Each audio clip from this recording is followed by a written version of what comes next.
drinks going up. 704 beats by Alex J. Yeah.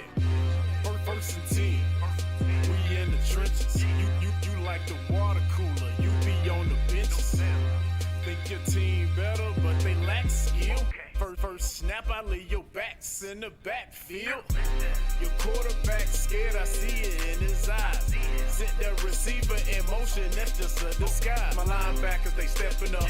Clog a hole, no letting up. Taking on no big blocks. On fourth down, we get big stops. My secondary is balling out. Your offense keeps stalling out. How many yards? Like none at all. I'm special teams, don't punt the ball and it's gone. And you never see me fair catch. I get a block and then I'm gone like a Lear jet. My helmet on, pass strap tight. My jersey shining in them Friday night lights. Win. We just came to win. We just came to win. Friday night lights. Friday night lights. Win. We just came to win. We must protect this house. I'm in a huddle talking to the Hawks. We gonna run it down their throat soon as we get the ball. Come out and fire off the ball, we going on one. My skill position so proficient, break for long runs. Come out running that option, that mean I got the option. Let's keep that or pitch that. Defense, they gotta fix that. Full receivers, we spread them out in the shotgun. Hot reads, I got some. My tight end, so awesome. Touchdowns, I toss some. We score 6 and score 4, then score 6. Take the ball, we protect the ball. We don't fumble, no throw picks. I feed my linemen pancakes, so all they blocks are pancakes. Push you around like all night. End of the game, get your handshakes, huh? My helmet on, pass strap tight. My jersey shining in them Friday night lights. Win. We just came to win. We just came to win. Friday night lights. Friday night lights. Win. We just came to win. We must protect this house. And good evening, KTC Broadcasting live, high school football brought to you by Ronaldo Automall. On KTCBroadcasting.com, Kevin Hastings along with Shannon Allen, Hunter Yancey, and Texas Terry Reinhardt in the house. And going to send it to the guys in just a few moments. Real quick on tonight's schedule. On WCSL 1590 AM, 92.3 FM, we've got Christ the King at Cherryville. At Lincoln on WLON, we've got North Lincoln at Parkwood after we had a tie game suspended last night in the third quarter between Lincoln and Stuart Kramer. Hunter Yancey's going to give you the details on that to start the show. And then we've got on Shelby on WHS 1390 AM, 101.5 FM. We have the Shelby Golden Lions at Freedom. For you folks, we will not have video coverage of that. Burke County Schools does not allow video coverage, and then also we will have video coverage of 2 games tonight, 2 of the best games in the area, I think, maybe even in the state. Maybe the guys will agree in just a moment.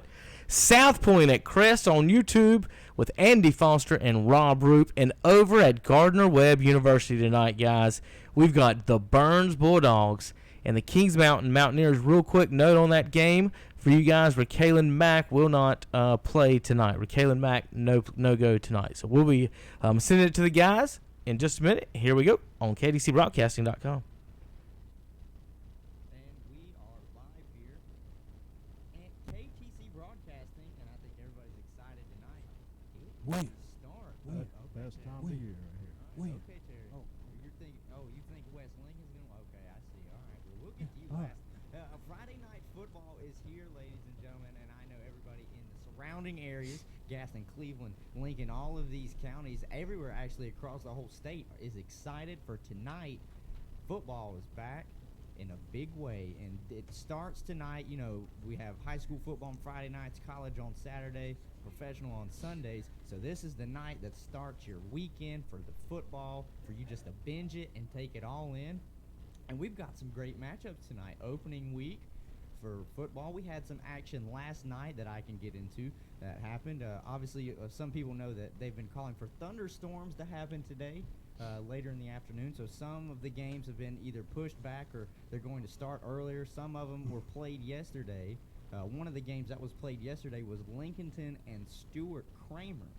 We can go ahead and just dive in right there, and I can give you a little update on how that went. I was there along with Tim Johnson and Ken Link, and the game was stopped in the third quarter with 2 minutes left, and it was tied 7-7. Now, offensively, both teams struggled to move the ball, gentlemen. I forgot to introduce you guys as well. I'm Hunter Yancey, Terry Reinhardt, and I've got Shannon along with me. We're in here, and we're going to bring you some of our insights into tonight's matchups. But Lincolnton, Stuart Kramer was last night tied up in the third quarter with 2 minutes to go. The offense, gentlemen, really for both sides of the ball was mostly on the ground where they found any kind of traction to move it. Lincolnton, on the one drive that they scored, were able to get it out of the quarterback, Mangeras' hands fast, hit people on some screen plays, little bubble screens, little out routes. But anytime he held the ball in his hand, he struggled to get the ball downfield, didn't have enough velocity behind his passes, and the offensive line for Lincolnton just could not hold up to give him enough time to make the reads and find the open man. So he was sacked twice. One of them, he threw an interception, which was on his first drive. So that was how Lincolnton's night went going up to the third quarter. Was mostly any of the damage done was on the ground. And for Stuart Kramer, it was all on the ground. If I'm not mistaken, their quarterback only completed 2 passes in the first half. It was 2 for 8. So they were struggling to move it through the air as well. The thing, though, with Stuart Kramer and Lincolnton, Stuart Kramer did not have nearly the speed that Lincolnton had. Lincolnton was faster back and forth laterally across the field, so they were able to get to the edge and make some stops. The touchdown run that Stuart Kramer did have, though, I'm going to put it, it could have been stopped. It was a long run, about a 30-yard run, but the tackling by the defensive backs were very weak for Lincolnton, so that allowed the running back for Stuart Kramer to really shake off, just some weak tackles and get into the end zone. So overall, there was not much action in the game because we had so many stops. We did have the first lightning delay that happened as we went into halftime. Then they came out, said they extended halftime, of course, for the lightning delay. Came out and played a little bit more, and they were hoping they were going to be able to get the third quarter done. Then the second lightning happened with about 7 minutes left in the third quarter. So we had to wait a little bit as well, and about 10:10 they came out again to try it. Stuart Kramer was actually driving to try and score, and they realized we're going to try and get a field goal here, was in the motion of transitioning their special teams out onto the field, and the lightning struck, and they called the ball game there. So that was really how best I could summarize the Lincolnton-Stuart Kramer game thus far. A game will resume Monday at 6 p.m. with 2 minutes in the third quarter, and then, of course, they'll play the fourth quarter. But that game as a whole was really just a grind-them-out kind of game. Really didn't help, too, that it was storming and it did rain, so that definitely eliminated any throwing of the ball these two teams were going to do. Well, as I sat back, a lot of people have come, and they're looking at Lincoln along with the new coach, Coach Glass down there, and I don't know Lincoln and people are hey, way down the land, But going into last night's game, I've heard a lot of talk about Lincoln on the defensive side of the ball. Very quick, a lot of guys getting to the ball. It's like an ambush when they hit you. But as far as the other side of the ball, the offense has been the part that they said it's got to come through. And Mangeras is the key guy. He's got to be the guy that leads it. I mean, you got an offensive line that's a little bit better than what they had last year, but you got to give him time. Yeah. As far as the other end of the ball, Stuart Kramer, we know last year was their first year of a bunch of seniors. They lost a bunch of guys. But, going into last night, nobody knew how strong they would be. And Lincoln might be a little bit better, and I think Stuart Kramer is taking a step back this year. Also, to note, I left it out, but Stuart Kramer is without their best player this year as he tore his ACL at a camp. the tight end that they have that's committed to North Carolina. He is in fact out for the year. Yeah, Yes. and see that's a big thing that hurts right off the bat. But Shannon, for Lincoln to be in it 7-7, I mean, hey, for them it's rebuilding. It's seeing what they can do with a new coach and whether they can play. For Glass, when he come to Lincoln, again, I mean, I was a Lincoln man. I know how they are. You got to win. I mean, they won 2 games last year. They got to at least succeed 2 wins. They got to be making a move in the right direction.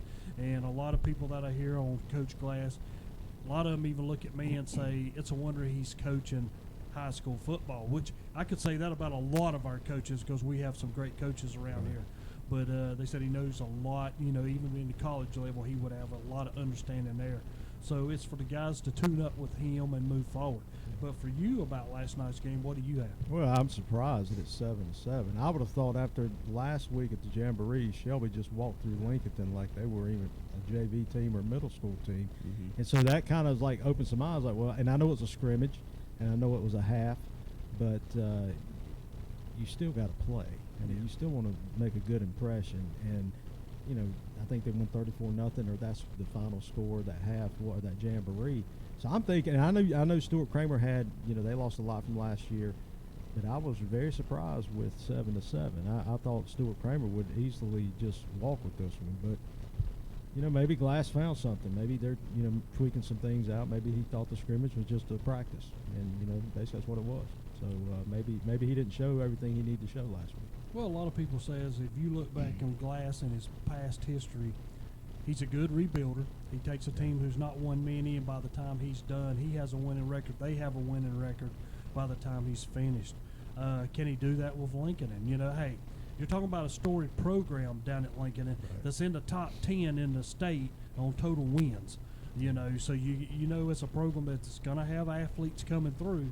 You just got to know how to use them and when to use them and how to use them. Just coming from what I saw last night, obviously with the rain intact, I think the momentum had shifted to Stuart Kramer's part as they were on the drive. Lincoln suffered a couple of, penalties, but I think that was bound to happen. I'm actually shocked that there weren't more penalties than there were last night, seeing how it is the first game of the year. People are trying to get acclimated and get back in the zone of playing football and getting back in the rhythm of things. So I was actually really surprised that it was low on the penalties, but Stuart Kramer had a fantastic drive going up. One thing I did notice between both teams, and I have to look at it in both ways, is both teams' front 4, and maybe if they sent another 2, so maybe their front 6, got great penetration on both sides, Stuart Kramer's defense and Lincoln's defense. But I also have to look at it this way and say,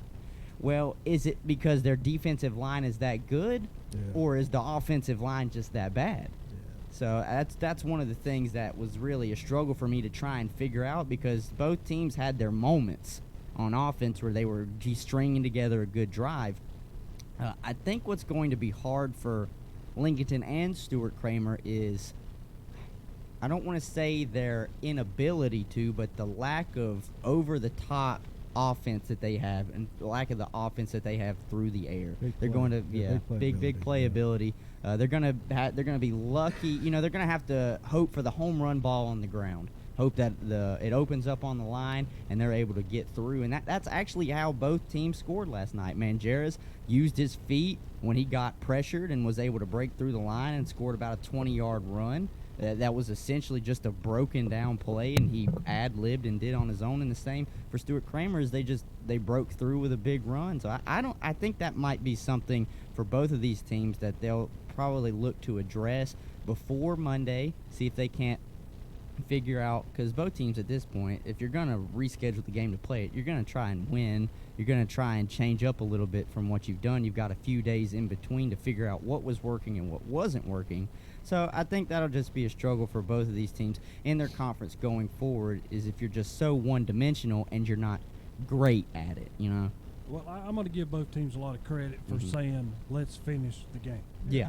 Because, a few years back, we saw Coach Bean against I think it was Freedom, who they were playing. They ended up in a tie with, but they both took the tie. You know, and when you get to the end of the year, that tie is either yes or no at the end if your record's not great. So, you know, for them to say, hey, we're going to come back, the thing that's going to surprise me, though, is you take the coach from Stuart Kramer. He's got from now to Monday. Do I kick that field goal or have I changed my mind? Yeah. You know, he can come back and say, I'm not going to kick it now. I'm going to do something else that I saw was y'all's weakness that, you know, in the game I might not have done at that time. But in this series, Stuart Kramer leads the all-time series 2-0, and they've pretty much demolished Lincoln in both times. 2018, 44-6 last year. 2017, 40-7. So 84-13 in the two meetings. For Lincoln, and I mean, you know, you talk about rebuilding. Hey, this is a team that's dominated us twice. If we could pull out a victory here, you don't know what that does for the kids. Oh, yeah. Right off the bat, you know, in game one. Yeah, I agree with that. And one of the things also from that game is what I was talking about at halftime with Ken on the halftime show is Lincolnton got away from what scored them that touchdown. They mixed in some quick throws for Manjarez with some of the run plays that they had set up, and they kind of got away from getting the ball out of his hands quick to the skill players on the outside so they can go out there and make the play in you know, open field. They kind of got away from that and kind of decided to stay on the ground a little bit more. And I'm wondering if, you know, you were saying how Stuart Kramer's got 2 days to make adjustments. Maybe Lincolnton will go back and look at the film that they've got so far and say, hey, this is what worked. We were able to move the ball greatly down the field and score a touchdown off of it. I don't know. Maybe we go back to a little bit of getting the ball out of his hands a little bit more and letting our receivers do the work. You know, but it's a very good question there, Coach. Do you change your mind? Do you stay with what you was going to do, or do you say, hey, I found another wrinkle. This is what I'm going to do. And that game will be Monday night. And that's, to me, it's a big game. Maybe not on the Stuart Kramer end, I'll put it like that, because they know they lost a lot of seniors from last year. But as far as Lincoln, and could be a motivator. Absolutely. Just going to look at the board. Also, we'll reiterate some of the games that are tonight on YouTube. South Point and Crest, Burns and Kings Mountain, Shelby and Freedom, Christ the King and Cherryville. And on the radio, or I'm sorry, Shelby and Freedom are on WOHS. Christ the King and Cherryville is WCSL. And we are going to have another game tonight on WLON. There was also last night, they were out there at the Lincoln Stuart Kramer game. They will be for the North Lincoln at Parkwood game tonight at 7 o'clock. So Tim and Ken will be out there as well. Also at 7 p.m., other games around the area tonight. Highland Tech and East Burke will be playing. Community School of Davidson will be playing North Moore. South Lake Christian and Lake Norman Charter. Got a matchup there. Those games are at 7 o'clock. And at 7:30, Chase and Bessemer City, Providence Day, Mountain Island Charter, Bandies and St. Stephen's will be playing. Drawn and West Lincoln, Bunker Hill, Newton Conover, Maiden and Ford, Northwest Cabarrus, Forest View, North Gaston and East Gaston. Got a little bit of a rivalry right there to start out the football season. Green Hope and Ashbrook. That game has been canceled. That's a homeschool, right? Isn't Green Hope a homeschool or home? Yeah. Oh, Yes, okay. that's what Kevin was telling us a while ago. That game has been canceled and will not be played. Okay. McDowell and RS Central and East Rutherford and West Henderson. So just looking at the board, gentlemen, is there any matchup tonight to you that just sticks out? And we'll talk about that when we come back from break. We won't go over the games yet, though, that we're covering on our stations tonight. But any of the other games at 7 or 7:30, when we come back, I want to know what game stands out to you that is a must-watch in the area. We'll be back after these messages. KTCBroadcasting.com. Since 1986, Witherspoon Insurance Agency in Shelby has been serving families across Shelby and Cleveland County.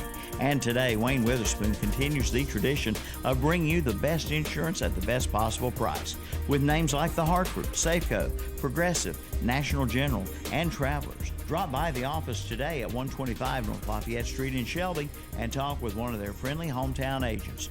Witherspoon Insurance Agency, your independent insurance agency since 1986. Who are you? You're not a goat. Oh, you say you feel like a goat since you didn't buy your car from Renato Auto Mall in Shelby. And now you're putting up with a bunch of bull. Don't be like my friend here. You get no bull, at Renato Honda and Renato Kia at Renato Auto Mall in Shelby. 4423 East Dixon Boulevard. Don't let another dealer get your goat. Gamble's Auto Service at 104 South DeKalb Street in Uptown Shelby is your one-stop service center for repair work on your auto. Locally owned and operated since 1980, they offer light and medium automotive repair on all types of vehicles. Bill Gamble and his friendly staff can do state inspections, minor engine repair work, brakes, air conditioning, and heating service, timing belts, tune-ups, and oil changes, and lubrication. And now Gamble sells new and used tires. Stop by and let Gamble's Auto Service take care of your automotive repairs and servicing. That's Gamble's Auto Service, 104 South DeKalb Street, Uptown Shelby. Call 704-487-5079. The Cat 5 Band is coming to downtown Kings Mountain, along with CBMA winning DJs Eric Bowman and Johnny B, plus the Embers, the Party Prophets with Cindy Floyd and Gene Farr, the Blackwater Band, Band of Oz, all bringing beach music to Beach Blast 2019. Beach Blast is 10 a.m. to 10 p.m. Saturday, August 24th, with a kickoff concert by Too Much Sylvia Friday night, August 23rd from 7 to 10 p.m. Enjoy top names in beach music as they play in the new Patriots Park Amphitheater. It's a fun-filled day for the whole family with food, arts and crafts, contests, and more. The Fruit Carving Ninja will be on hand from 10 a.m. to 4 p.m. Captain Jim's Magic Show will appear from 10 a.m. until 6 p.m. Bo Schrontz of the Fantastic Shakers and 10-time CBMA Female Vocalist of the Year Rhonda McDaniel will make guest appearances as well. Kids will have a ball in the splash pad, giant water slide, inflatables, and more cool activities at Beach Blast 2019.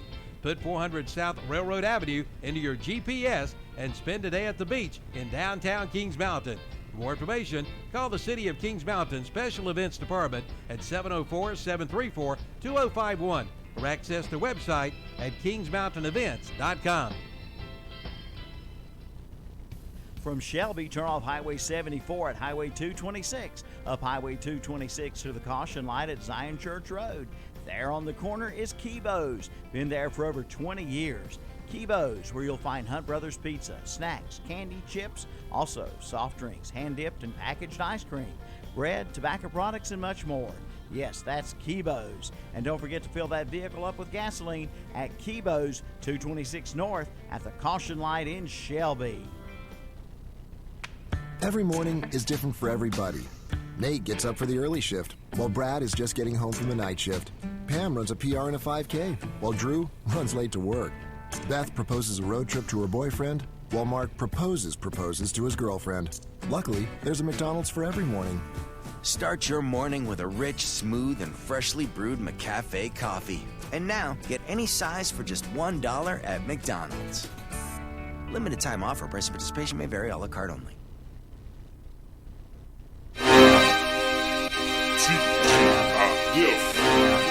You hear them pads going click, click, click, click, click.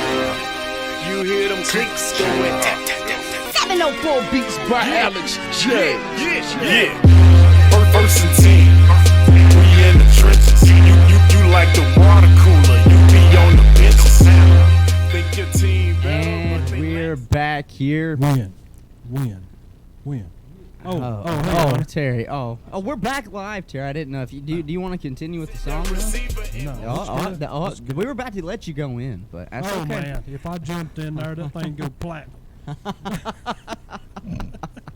That's Terry Reinhardt, ladies and gentlemen. Thank you guys for joining us tonight for our Friday Night Football pregame show brought to you by our food sponsor, Mitchum's Kitchen. Thank you so much for the food tonight. Want to say a big thank you to them feeding us tonight. Yeah. Mitchum's Kitchen, Northbrook's finest in food. Carol and Robin Mitchum. I was speaking to Robin right before I come over here. She made sure I had everything that I needed.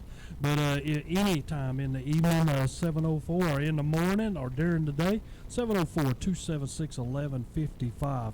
And again, we appreciate Robin and Carol for taking care of us on Friday nights now and on Saturday morning sports talk. Looking forward to that in the morning. I know we all are.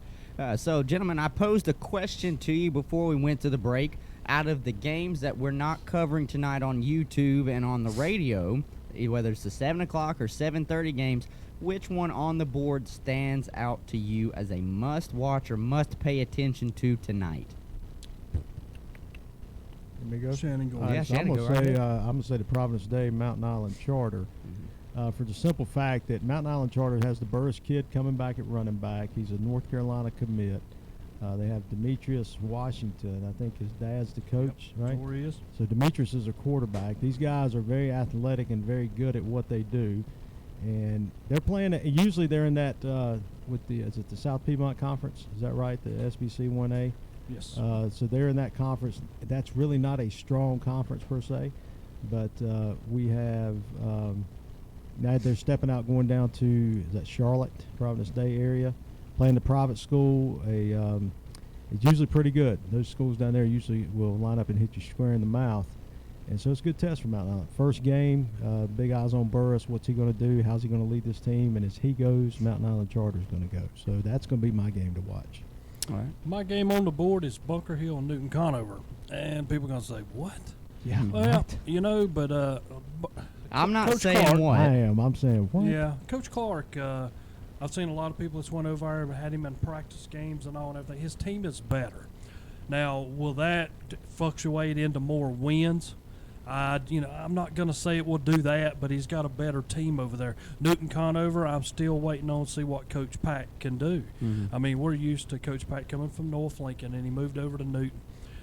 Can you build a winner over there is what I'm after. You know, and I know when Coach Beam was there, you had a lot of team that was very motivated and ready Yeah. to play. Now that Coach Pack is there, I mean, to me, they had a little down year last year. I mean, they lost a little bit more games than what they thought they would. But can they rebound? Can you bounce back this year? So be careful with this game. This game, to me, might be closer than what a lot of people might think. Terry, the reason why I'm not saying you're crazy is because that was actually going to be the one I was going to choose was Bunker Hill and Newton Conover. Partially, got a bias to it. I have a gentleman that I graduated high school with is helping on the defensive side of the ball for Newton Conover and coaching-wise. And I also covered Newton Conover. I got a first-hand look at him at the Jamboree when they were playing against Kings Mountain in the scrimmage. And I messaged him, and I said, look, you have nothing to hang your head on because Kings Mountain is fantastic. Yes, they are. They are a strong suited team here in the western part of North Carolina. It's 3A. You're playing up your level.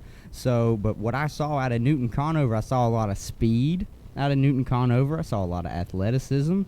And I saw a really fast defensive front for Newton Conover. It's hard for them. It's hard for a team to really show how good they are when they're playing a team of Kings Mountain's caliber that can run and throw the ball against everybody, it seems like. But what I saw out of Newton Conover, of course, they have a ways to go. And he even said that. He said, we've got some stuff that we really want to work on the defensive side of the ball. But on the offensive side, I was very impressed with how Newton Conover's quarterback held himself as well. I think Newton Conover's in for a better year than last year, and that's kind of what I'm looking at is because, you know, the 2A last year, it came down to whether North Lincoln or Bandy's, whoever won that final game, was going to win the conference. I think Newton Conover might actually make the conversation not to win the conference. I still think it's North Lincoln's to lose, but I think it's going to make games interesting. I think they're going to have hard-fought games against people. I think they're going to be at least a little bit better than they were last year. And you know, I'm going to go off with you on that, and I'm glad you mentioned conference-wise because folks don't forget this year some of our conferences have changed. Yeah. I mean, the Southern Piedmont 1A has now had another team added, so there's 9 teams now in this conference, counting Christ the King. So they added one more, and that's how come Cherryville's going to start off with them on week 1. And then you move over to the Southwestern Athletic Conference, where Burns is now in that battle between Shelby and South Point. I always talk about it as a 2-team battle. Trust me, it'll be a 3-team battle now since Burns has jumped in there for the 2A because they dropped. And I always tell people, and I don't know whether y'all agree with it or not, I always think it's a whole lot easier for a team to fall down and compete for a state title than a team to move up. You know, so be careful with Burns. When we was talking about teams that's ranked in the 2A, I put Burns about number 7. They didn't have them that high, like 14th or something when they showed it, but be careful here. They might start the season slow, but they're going to be strong at the end. All right, so we picked our games that really intrigued us tonight. This can bring us now, though, to our teams that we'll be covering tonight on our networks. Again, that'll be a South Point Crest matchup on YouTube, Burns and Kings Mountain matchup on YouTube, Shelby and Freedom on WOHS, Christ the King on WCSL playing Cherryville, and North Lincoln at Parkwood on WLON. Gentlemen, those are going to be some high-powered games here for Week 1, and the one that really sticks out to me, that we, of course, we'll go in-depth on each game that we're covering tonight, but the one that sticks out to me that's going to be really a dogfight is Burns and Kings Mountain. I think Kings Mountain wins the game, but I think Burns comes out there and shows that they can still at least compete at the 3A level and that they're going to be a really strong team at 2A. Shannon? Well, I was going to say, that game of that caliber is a county rivalry game. Obviously, they're playing at Gardner-Webb because of Kings Mountain's field. But, Hunter, what you said about Kings Mountain when they were playing Newton Conover, I'm looking at Burns the same way. Can they get pressure, because Kings Mountain's offensive line is pretty good. I mean, they're pretty stacked. Yes. But if you're going to get Kings Mountain, you better get them early. And this is a chance for Burns to sneak in there, and who knows what's going to happen. That's exactly right. And because Burns has Keywan Pryor, probably the best running back, maybe in Cleveland County, if not Western North Carolina. Outside the kid from North Lincoln. I mean, you've got a good group. Burns does. They're very talented. They're very athletic. They're not as physical up front. They're not as big, but you give them a seam, and these guys are going to take it. So that's a very. You're right. That's a people point to the South Point Crest game. Yeah. But Burns and Kings Mountain is going to be a dogfight. I think it is. And for me, what really popped out to me as well is this is a Week 1 matchup. This is opening weekend. Yeah. So, and both of these teams might still have stuff that they're hoping to work out in Week 1. Well, this is where you got to come in with your P's and Q's, especially if you're Kings Mountain, who a lot of people are saying should win their conference. You don't really want to slip up here. Yeah. Well, when I look at this thing, I kept thinking about last year. Burns, everybody was talking about how good they were, but Kings Mountain beat them 63-21. Had no trouble with them. The game got early, and they put it away. But this thing started way back in 1968. There's 52 meetings in this series, and is this not amazing? We're deadlocked 26-all, and we're going to Gardner-Webb. Yeah. A neutral field for y'all to decide who's going to be ahead. That really gets me. They've had one playoff game back in 1989. Kings Mountain won that one 13-0. Burns' longest winning streak was from 2002 through 2007, 6 games. Guess what? Kings Mountain's longest winning streak was 1968 through 1973, 6 games. So you don't have anything more competitive than what these two teams do. And let's add this, too. Burns has 14 starters returning. Kings Mountain's got 15. Yeah. So it's about even there. And see, and this is one of the things, though, that I was going to say, because I covered the game last year because I did most of the Kings Mountain's games last year. And the one thing that stood out to me when I watched Kings Mountain in the scrimmage game they had, I wanted to see how they were going to fill the spot that Kalen Wade left whenever he graduated. He was such a prolific part of their offense, dual threat. If he wasn't doing it through the air, he was doing it on the ground. Because he was a quarterback, he had the ball in his hands every single play. So that's the 11th man. You know how they always say a pocket passer is really 10 on 11 because he's not going to go out into the field and make any running. When your quarterback is mobile, it's 11 on 11, and you gotta make sure that your eyes are on the man in the backfield, the quarterback. But the kid that they replaced him with, I'm pretty sure is his last name Reed? Ethan Reed. Ethan Reed, yeah. He might have a better arm than Kalen Wade had. Yeah. Now, he's not going to have the putting his legs down and running all over the place effect that Wade had, but I think that might allow Burns to have a little bit of a better chance that if they can get penetration through a good offensive line, they can make his day a little bit troublesome. Because they all know who he's going to go to. Now, whether they can cover him or not, that's the question, is Kobe Pacehour. Oh, yeah. So, the whether or not they can cover him, that's another question. But if they know where he's going to go, you think they would just shut off that side of the field and possibly make where he has to make a play, or maybe they got to rely on Raquelin Mack and the boys in the backfield? Well, when I think about Pacehour, I mean, I think about a guy like this. I'm going to lure you to sleep. Mm-hmm. You should know I'm pretty quick. Yeah. I mean, from everything that you've heard, even if you've seen me on television or videos or whatever you've seen. and I'm going to lower you to seat. I'm going to be like a 5'6", 5'4", and then all of a sudden when I catch the ball, I'm hitting it into 4-3, and I'm gone. You know, and that's what I've seen out of this guy. He can go from just barely moving, and once he catches the ball, it's like, boom, I'm in the NFL. And I'm gone. Yep. You know, do you have somebody that can stay with him? And that's what Burns is going to have to find out. Well, do I have somebody that can face up to him, or do I have to take a safety and move him over to help me out? Yeah. I know. I mean, if I'm Burns, I'm putting Pryor on Pacehour. I mean, that's athlete on athlete. Yeah, Pacehour's about a foot taller, but that's what I'm putting on him. And then, but here's the other thing. Caleb Mack, when did he become an afterthought? Yeah. You know, I mean, he's a dynamic running back. We kind of forget about him because he was hurt last year or for most of the season.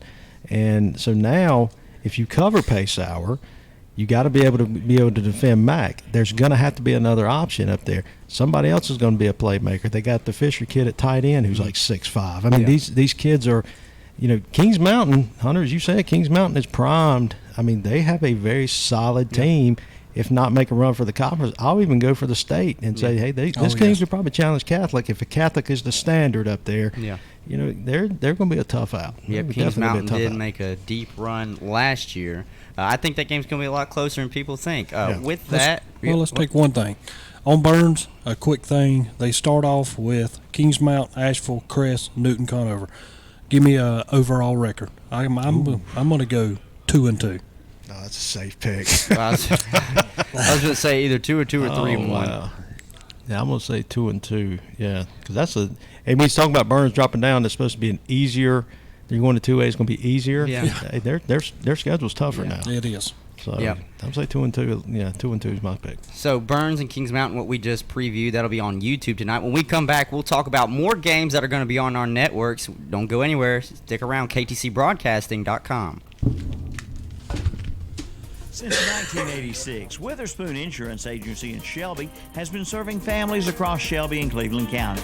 And today, Wayne Witherspoon continues the tradition of bringing you the best insurance at the best possible price. With names like The Hartford, Safeco, Progressive, National General, and Travelers. Drop by the office today at 125 North Lafayette Street in Shelby and talk with one of their friendly hometown agents. Witherspoon Insurance Agency, your independent insurance agency since 1986.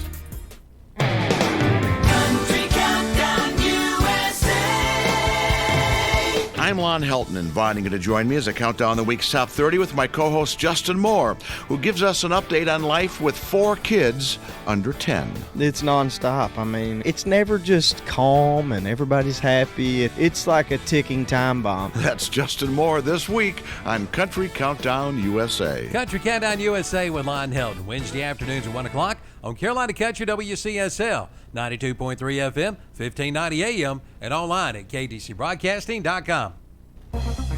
Join the boss as we broadcast live during Beach Blast 2019 in Centennial Park in downtown Kings Mountain this Saturday, August 24th, starting at 10 a.m. Come by our booth and register to win some great prizes. Our live radio remote broadcast is being brought to you in part by West End Sales, your Coyote tractor dealer on Highway 18 North in Vale, by Gateway Nutrition on South Battleground Avenue in Kings Mountain, by Full Throttle Power Sports on Indian Walk off I-85 in Lowell, by Renato Kia on Highway 74 Bypass East in Shelby, by J&D Furniture on North Lafayette Street in Uptown Shelby, by Parker Farm Service, your Toro dealer on Bessie Drive off Highway 74 Bypass East in Kings Mountain, by Sism & Sons Paint and Body Shop on Shelby Road in Kings Mountain, by Just In Time Plumbing in downtown Kings Mountain, and by West End Sales, your Big Dog Mower dealer on Highway 18 North in Vale, and by Flooring America on Slater Street in Kings Mountain. Come see us this Saturday, August 24th for Beach Blast 2019. The public inspection files of WHS, WLON, and WCSL are located at the studios at 1416 Shelby Highway in Cherryville. WHS, WCSL, and WLON are owned and operated by KTC Broadcasting Incorporated. WHS, WCSL, WLON do not discriminate against any qualified applicant, regardless of race, color, religion, national origin, age, or sex. For more information, you may call 704-482-1390 or email us at info@ktcbroadcasting.com. WHS Shelby, WLON Lincoln, WCSL Cherryville, Gastonia. The Riverbend YMCA Golf Course presents their VIP weekday play and ride card. With the new VIP play and ride card, you get 2 rounds of golf, including card and green fee for $50. Offer good Monday through Friday. Holidays excluded. For more information and for tee times, call the Riverbend YMCA Golf Course at 704-482-4286 or visit their website at riverbendymcagolf.com. 2 rounds for $50 with the VIP weekday play and ride card at the Riverbend YMCA Golf Course, Highway 150 south of Shelby. This is Martin Truex Jr., and as a NASCAR Cup Series champion, I love one-stop shopping. When I need fresh tires or fuel during a race, my pit crew takes care of everything. Off the track, I have an Auto Owners independent agent. They handle all my insurance in one place: car, home, life, and business. Get your own pit crew and find a local agency with Auto Owners Insurance. Your Auto Owners Insurance Agency is Maxwell Hamrick Insurance Agency in Bowling Springs, Shelby, and Spindale. Online at mbhamrickins.com. Buying a home can seem like a daunting task, but it's really not with Homestar Financial. With a short phone call, we can get you pre-approved. Once pre-approved, you're free to shop for the home of your dreams. At Homestar Financial, we can tell you the price or payment range that you qualify for. Your realtor will appreciate that you took the time to get pre-approved. So call me today. Let's make buying a home a dream come true. With Homestar Financial, it's quick and easy with no surprises at closing. Call today. Yes. You hear them pads going click, click, click, click, click. You hear them clicks going 704 beats by Alex J. All right. Thank you guys for continuing to be with us on the Witherspoon Insurance Agency pregame show. Actually got our official sponsor in my hand right now. Thank you, Witherspoon Insurance Agency, for being our pregame show sponsor. They have, and they've been with us for a long time. If you're ever around and you need some insurance, contact them guys. They'll take care of you. All right. Before the break, we were talking about the Burns-Kings Mountain matchup on YouTube. We're going to continue with our YouTube coverage. We also have South Point versus Crest. That's another one that is a big eye shocker to see happening week 1. It's going to, this is where both teams are starting this year. Both teams are really strong in their conferences. This is one, to me, is kind of a toss-up on who I think could win this ball game. Yeah, you got a team coming in. Last year, Crest beat them to South Point 28-11. A lot of people were surprised, but the game got pulled away towards the end. It was closer than that, but Crest ended up pulling away. This is a game that starts meeting. It started way back in 1969. 37 meetings in this series through 2018. South Point leads at 23-14. They've been 3 playoff games between these two teams. South Point won in 73 in 2012, and Crest won in 2014. South Point's longest winning streak in this thing has been from 2007 to 2013, 8 games, and Crest's longest winning streak from 1980 to 1983, 4 games. This is a game that this year, and I'm going to put it like this, I have heard hardly nothing about South Point. Really? And, and I know maybe down in that Belmont area, they're talking. Mm-hmm. But as far as around here, I've heard nobody mention South Point because I guess it's a squad, and just like me and Shannon talk about, you know what you're going to get when you go play them. Anytime that name comes up on your schedule, you know what's going to happen. You know how they play. You know what they do. Crest, I think, has got better playing them over time of when you keep seeing the Red Bone offense. Crest, I think, has got a lot of great athletes. Your linebackers have got to hit holes, and it's key there. Shannon, what do you think? Well, the only part I've heard from South Point is now they're down to their 5th-string quarterback, and that's going to hurt them tonight. The All-American, not the All-American kid, the All-State kid they have at receiver. I'll find his name here in a minute. And I knew I'd forget it anyway. He was the quarterback, or he was the starting running back or receiver, one of those. And then the starting quarterback got hurt, so they put him in. And last week in Jamboree, he hurt his shoulder, so I guess he's out. And so they're down to their 10th grader, I think, starting tonight at Crest. But South Point does have, I think, 11 or 12 starters returning from last year's team. So, but again, these guys have played this ever since they come out of the womb, so they know the offense. So it's really not going to matter, I don't think, on that point. They'll know what to do But now they're, instead of going up against the same old that you've been practicing against or with every summer or all summer, now you're going to kids that are probably more athletic, faster, quicker, bigger, maybe stronger. I don't know. But I don't think this is going to be I think this game, on paper it's great. The names are in lights. But I don't think Crest is going to have a problem with this game tonight. And Shannon, I was going to ask you that, and Hunter also.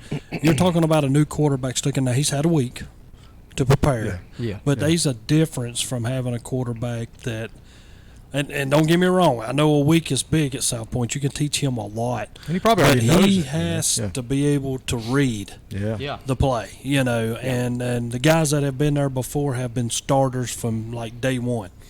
So you're asking this guy to make a step up, and if he's a 10th grader, that's huge. And you are playing Crest. It's not like you're playing somebody that's off the wall that's is not that great in football. Yeah, and another reason why I think that's huge is some people won't take this into consideration. What you got to remember is you just said he's a 10th grader. 10th grader. He's going to be going out there against juniors and seniors, maybe senior-led defense for Crest.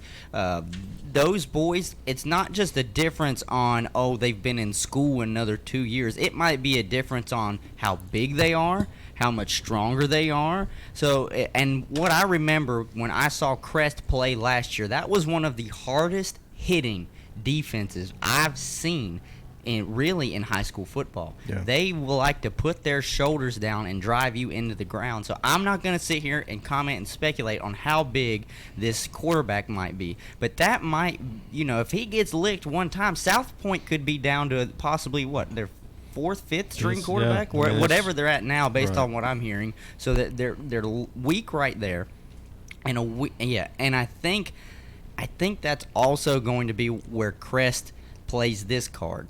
They know he's only really learned the offense for a week. I wonder if they send the dogs after him. Well, as you mentioned that, I was just thinking about that. You have to understand, if they come up and they attack, Crest defense does, if he cannot read it, they're in trouble. Yeah. But if he gets a couple hands off the ones that he should, and maybe he reads it, maybe he does not, but maybe he puts the ball in the right guy's hands or keeps it himself, and he goes 40, 50 yards. Right. Now, all of that comes into his head like, this is not as hard as what I thought. Yes. And South Point still, they have the Jones kid at fullback. He's going to be their bread and butter until everybody gets healed and gets better. Yeah. So if you go after the quarterback, you better be sure to hit the fullback on your way there, because he's going to have the ball probably maybe 75% of the time tonight. But Crest is also starting a new quarterback. They're actually doing 2 platoon quarterbacks, and both of them are identical. If you see them in their pads, you're thinking that's the same kid, just with a different number. But they're very athletic than what they had last year. So that's going to be a new wrinkle in the Crest offense. And I went and saw them this summer at a 707 up in Asheville, and they looked phenomenal. Yeah. Crest looked like, they were the best team there at AC Reynolds, even against AC Reynolds. And they had athletes. But again, you have no line, you have no pressure coming up against you. But hey, if Crest can make some noise this year. I think they're better than they were last year, even though they only have 5 starters back. I think they are more athletic and be able to move the ball quicker, or better, not quicker, but better down the field than they did last year. Now, who did Crest play in the Jamboree? Wasn't it AC Reynolds? It was it AC? I'm not I can't sure. remember. But anyway, that game was close. Now that team might have had a better offense. What we're thinking. I think Burns played AC, didn't he? Burns played Independence. Yeah, Crest, I think, they did play AC Reynolds. That game was a little bit closer than what I thought, and Crest gave up a lot on defense, unless you're trying different things. We never know what you're seeing when you see a Jamboree, you know. And the one thing we constantly talk about every year with South Point is that offense that they run. They've been doing it for years. It's their bread and butter. It's what they're known for. And what I basically take away from what Shannon has said is Crest is more athletic at the quarterback position. Oh, yeah. I wouldn't be surprised. So, see, it's one of these things where it's like, what you're getting with South Point if you're Crest. You're going to come in. Your game plan is designed to stop them, because even bringing in this 2nd or 3rd string quarterback, they're not going to change what they're running. So it's not like, at maybe the next level where one quarterback can do this, but your game plan switches up if he goes down and your backup comes in. South Point's going to come in and do exactly what they do all the time. But for Crest, your playbook opens up a little bit more now. And it opens up a lot. Yeah, Oh, it does. really, It and it does. opens up a whole lot if they're as athletic as I'm thinking Shannon's saying that they are. So, if you were to ask me, as a betting man, who I would take tonight, I would take Crest on the fact that South Point doesn't have their starting quarterback. But the fact that they've got more depth or like more flexibility on the offensive side, I don't see why not. I don't see why. I mean, they're still couldn't do chop it. block. They're still the same South Point. Yeah, they are. No chop Okay. blocking. Yeah, okay. Okay, so we'll Ask Jeff Jones about that one. Yeah. He'll probably with that, we'll move on. What I want us to do as well when we get to the end of the show, we're going to try and do some quick pick'ems. Just go through the games that are up there. We can either do all of them or just the games we're covering tonight. But the next game that we'll go over on WOHS, reigning state champions until the end of the season is done, unless they can repeat, Shelby will take on Freedom. Shelby this year, of course, is underneath new head coach, so they've got a new set of eyes leading them in this direction. Terry, is that a big deal? Well, if you saw them in the Jamboree, you'd say not.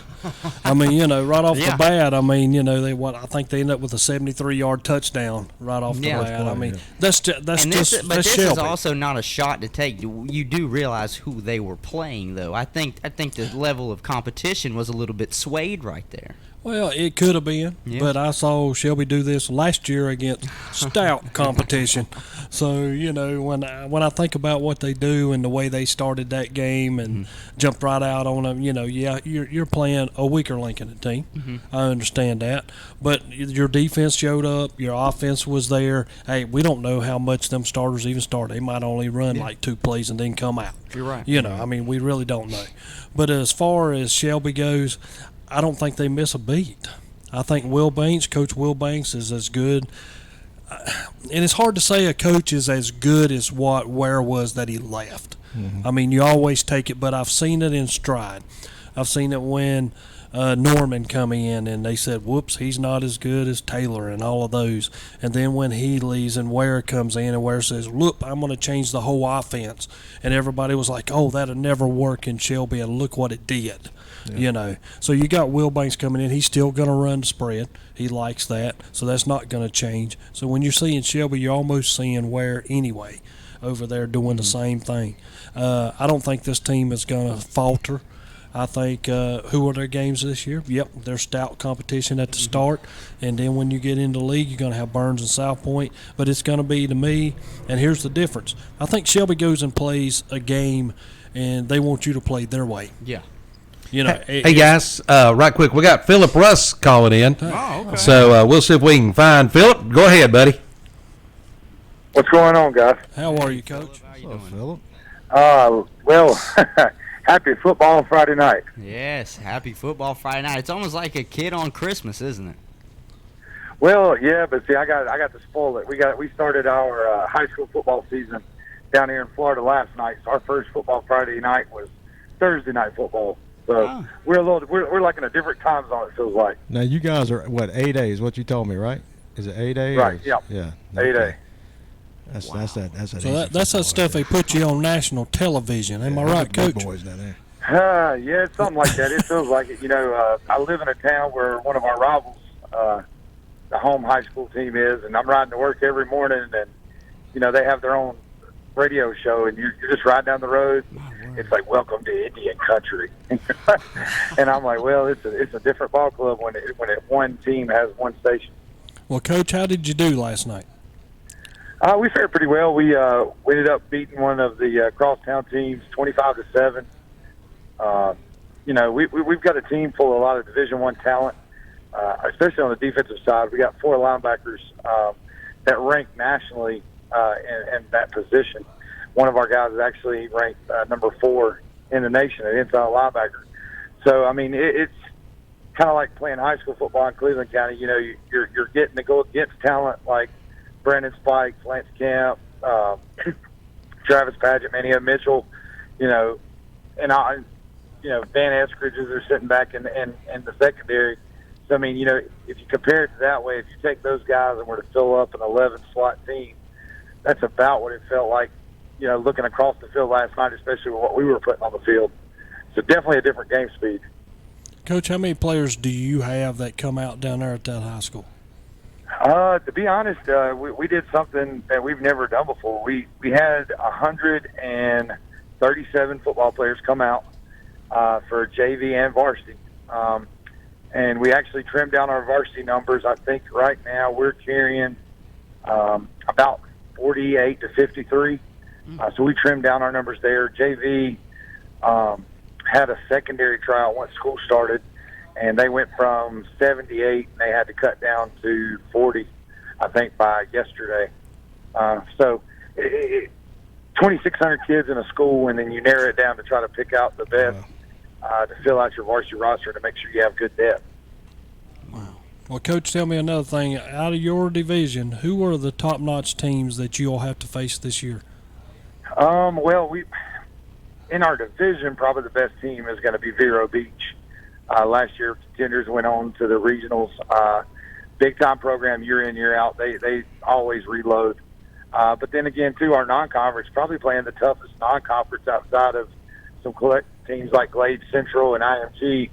The non-conference teams that we have down here, we're playing Lakeland, who won the state championship. And, you know, if you storied program there, if you look up some of the guys that have played there in the NFL, you know, so they're really good. We play Apopka and Vieira.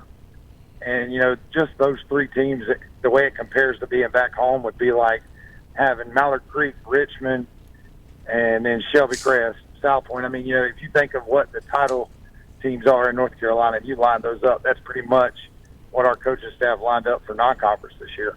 All right, now my question for you, I know, and you said IMG. I think Yes, I have seen those before, and they've been on, television talking about the group that they can bring in.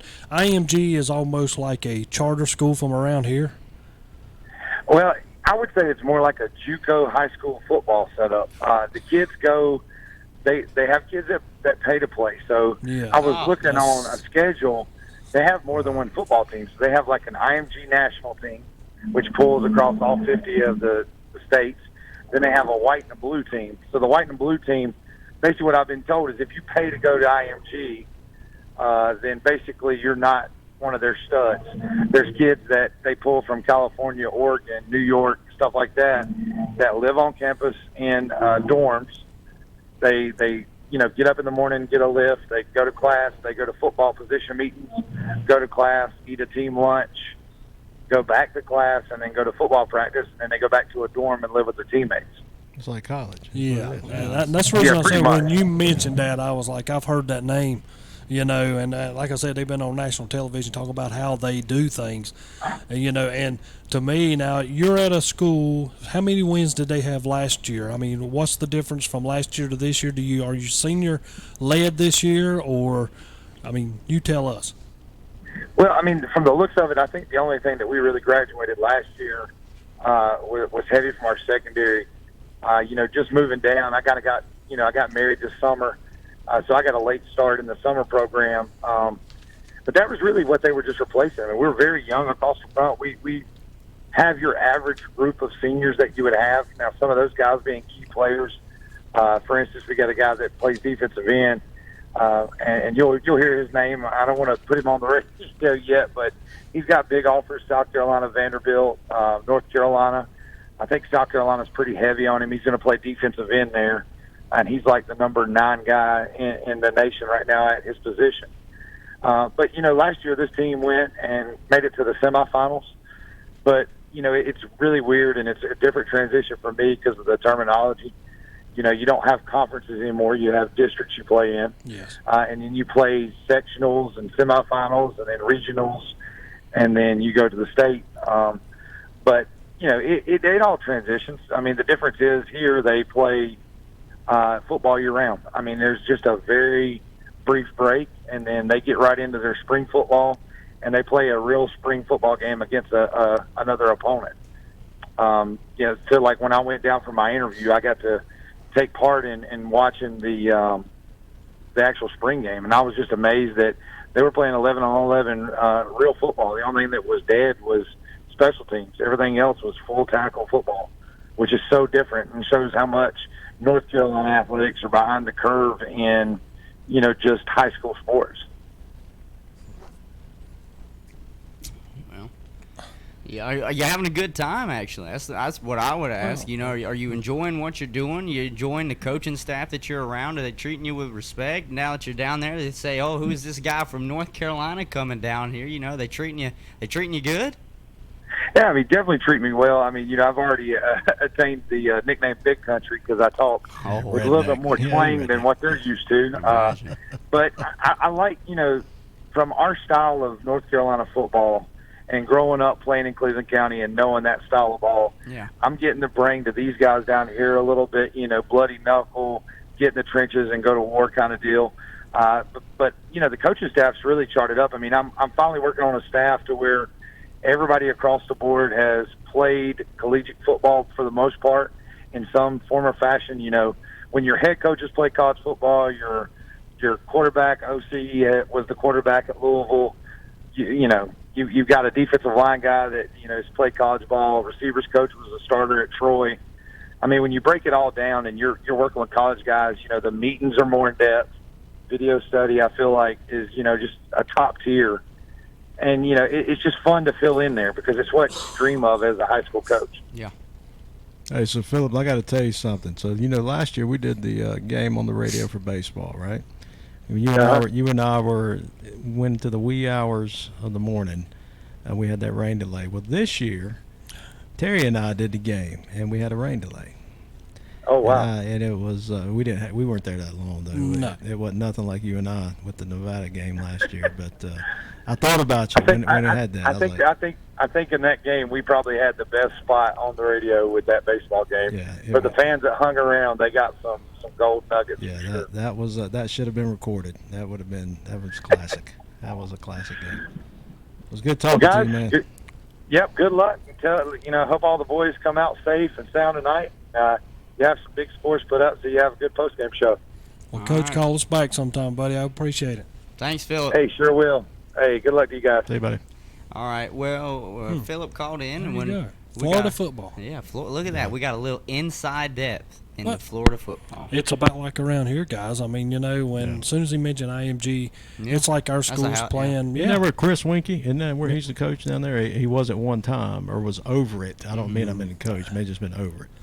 I'm not sure. I don't know either. Yeah. All right. So when we come back, we're going to get back into the Shelby Freedom Talk that we were having. Again, want to say thank you, Philip Russ, for calling in. So we're going to take a quick break and step away. We'll be back with more Witherspoon Insurance Agency pregame show when we come back, ktcbroadcasting.com. Since 1986, Witherspoon Insurance Agency in Shelby has been serving families across Shelby and Cleveland County.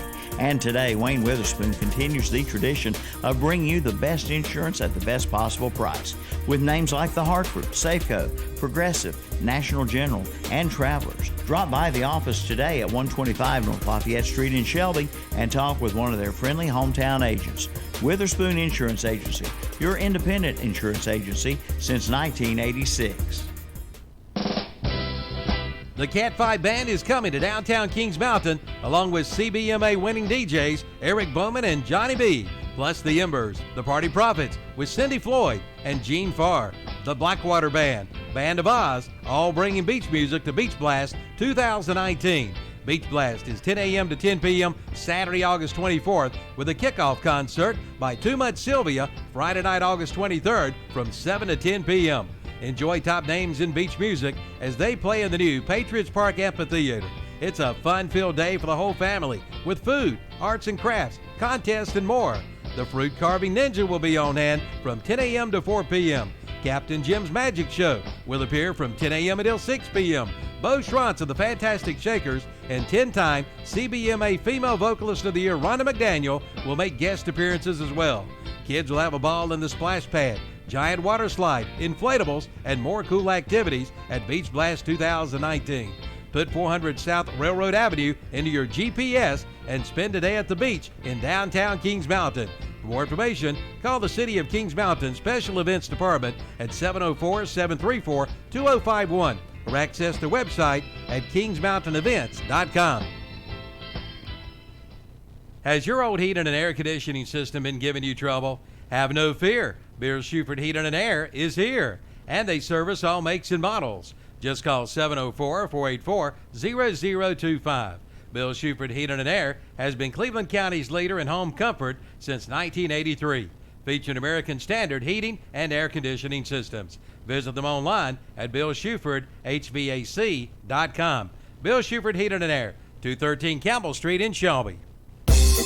For all of your auto performance needs, head to Kings Mountain Auto Supply, located at 904 West Gold Street in Kings Mountain. No matter the car or truck you drive, Kings Mountain Auto Supply is what you need to keep you on the road. Talk with one of the local staff members for your hard-to-find parts at an affordable price. You get top quality and service with a smile at Kings Mountain Auto Supply, 904 West Gold Street in Kings Mountain.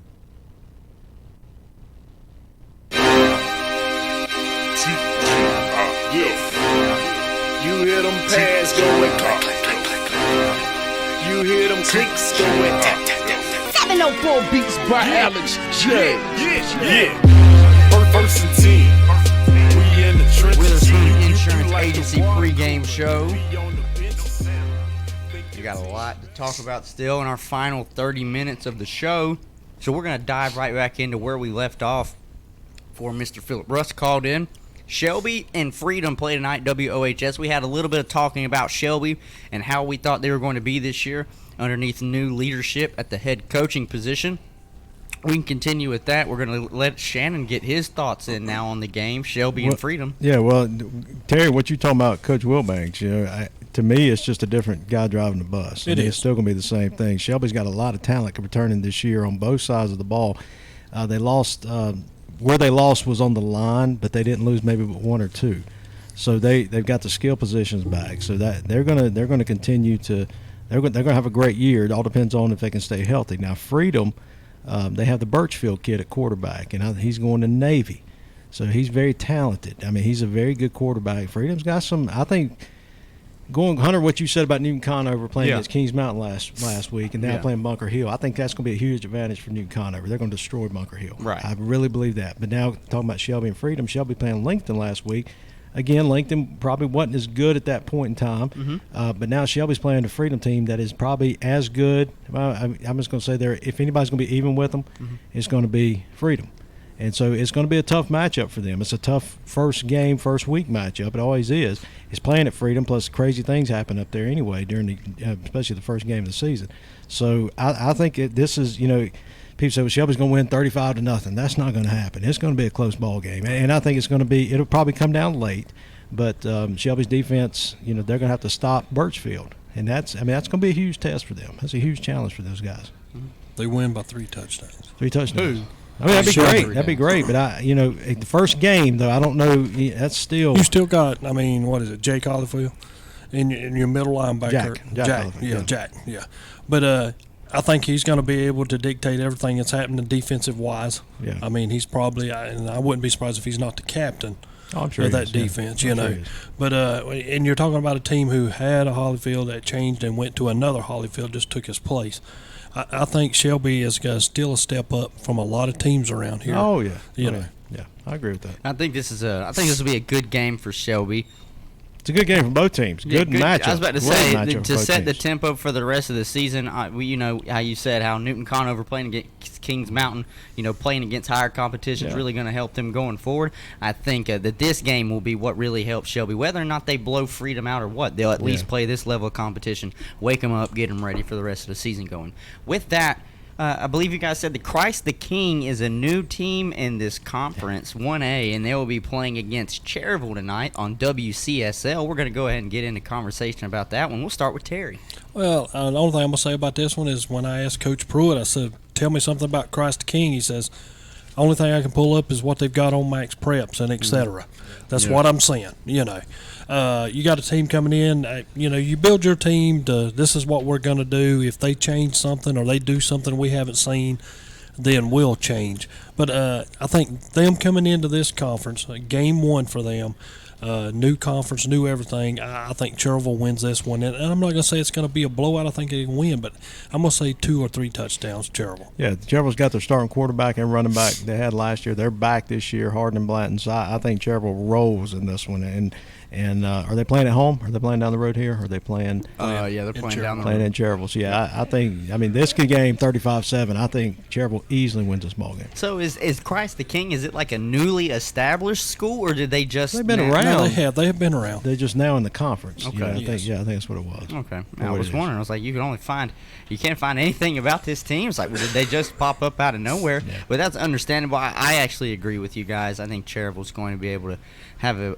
I think they're just going to have their way tonight, and that's going to be a great morale booster going into the start of the season. You know, a lot of teams, they would probably prefer to have more of a one lopsided game to start the season, get their team feeling good about the season, get up after a big victory.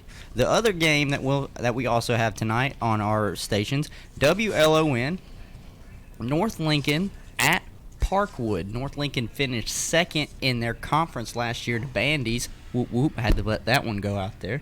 Alumni, man. But, Terry, this is a little bit different matchup tonight. Yes, it is. And, Coach Basil, you're going on the road. You're going to be at Parkwood. Different settings. Hey, you take your team away. I think last year when we saw Thomas Jefferson play North Lincoln to a great battle at the start of the year, everybody thought, well, Thomas Jefferson's pretty good. Maybe North Lincoln's is a little bit better than what we thought. And they were as the year went on. Yeah. Basil's teams always are great on defense. He adjusts every week. But this is a trip over to Parkwood, and I think with Cerusse in the backfield, Beard running the quarterback spot, and they got a lot of offensive linemen back. Yeah. This is a team offensively that's going to be able to, can they score more points? That's where they had trouble last year. The defense was there. This year they got a lot of offensive guys back. This team might put up more points than what you think. So take North Also, Lincoln. quick note, I believe I heard somebody say last night, we were talking about the South Fork 2A, and North Lincoln came up. I believe they're moving Sam Brady to running back. Okay. Moving Sam Brady they to did play lose, running back They as did well, lose so. Gribbs from last year, so he Yep, was the leading Gribbs. rusher. Yeah, but I think with North Lincoln, when we think about Basil last year, Terry, and if you remember, well, Hunter, you as well. Yeah. North Lincoln's defense was stout. Yes. I mean, Yes. they were stout, Yes. and they got the Price kid. He was the conference player or conference defensive player of the year. He's back, and so And he's bigger. Yeah, I'm sure he is. beefing up. I'm sure he is. I mean, so that North Lincoln is, again, Parkwood. I don't realize they're probably thinking, well, who's North Lincoln? You know, they don't realize what's coming down the road in Union County. So I think North Lincoln starts off strong tonight. But yeah, they've got. You know, we talk about, and I'm going back to last year. We talk about Mountain Island Charter had all the pieces in place before the quarterback got hurt. Yes. And, you know, they were the team to beat. North Lincoln, I mean, right now, they've got everything in place. Yeah. They've got a good, solid foundation to stand on, and they can build from what they did last year, continue this year. They're going to be a tough team to watch in that South Fork 2A. Yeah, based off of what they're returning compared to other teams in the conference, to me, North Lincoln right now is, I know they finished second, but they're the team to beat. I know Bandy's is what won it last year, but Ethan Howard's gone now at Bandy's. Yeah. And I, even as an alumni and someone who watched them play last year a couple of times, I can tell you he was every bit 50-65% of their offense. He was just that much of a hoss, and they didn't do it much through the air either. And they also have a different quarterback playing this year out at Bandy's than who they had last year. I think he's moving out to wide receiver. So I just think, personnel-wise, who they bring back and the talent that they have around, I think this is honestly North Lincoln's conference to lose. Yeah, I agree with that. I agree. Yeah. Okay, so those are the games that we have tonight. Go back over them one more time. South Point and Crest will be on YouTube. Burns and Kings Mountain will be on YouTube. Shelby and Freedom will be on WOHS. Christ the King and Cherryville will be on WCSL. And North Lincoln at Parkwood will be on WLON. Now is the fun part, pick'ems. We're going to have some pick'ems between the three of us. Go down the boards. Not only games that are being put on tonight, but also games from around the area. I think we'll save our board for last, the games that we have on our stations. But so we'll look over here at the 7 o'clock games. They're getting ready to start here in probably the next 15 minutes. Highland Tech at East Burke. So we've got a matchup between Highland Tech and East Burke. Terry, your pick. And I'm going to take Highland Tech. And I'm not going to go in depth. I think Highland Tech will.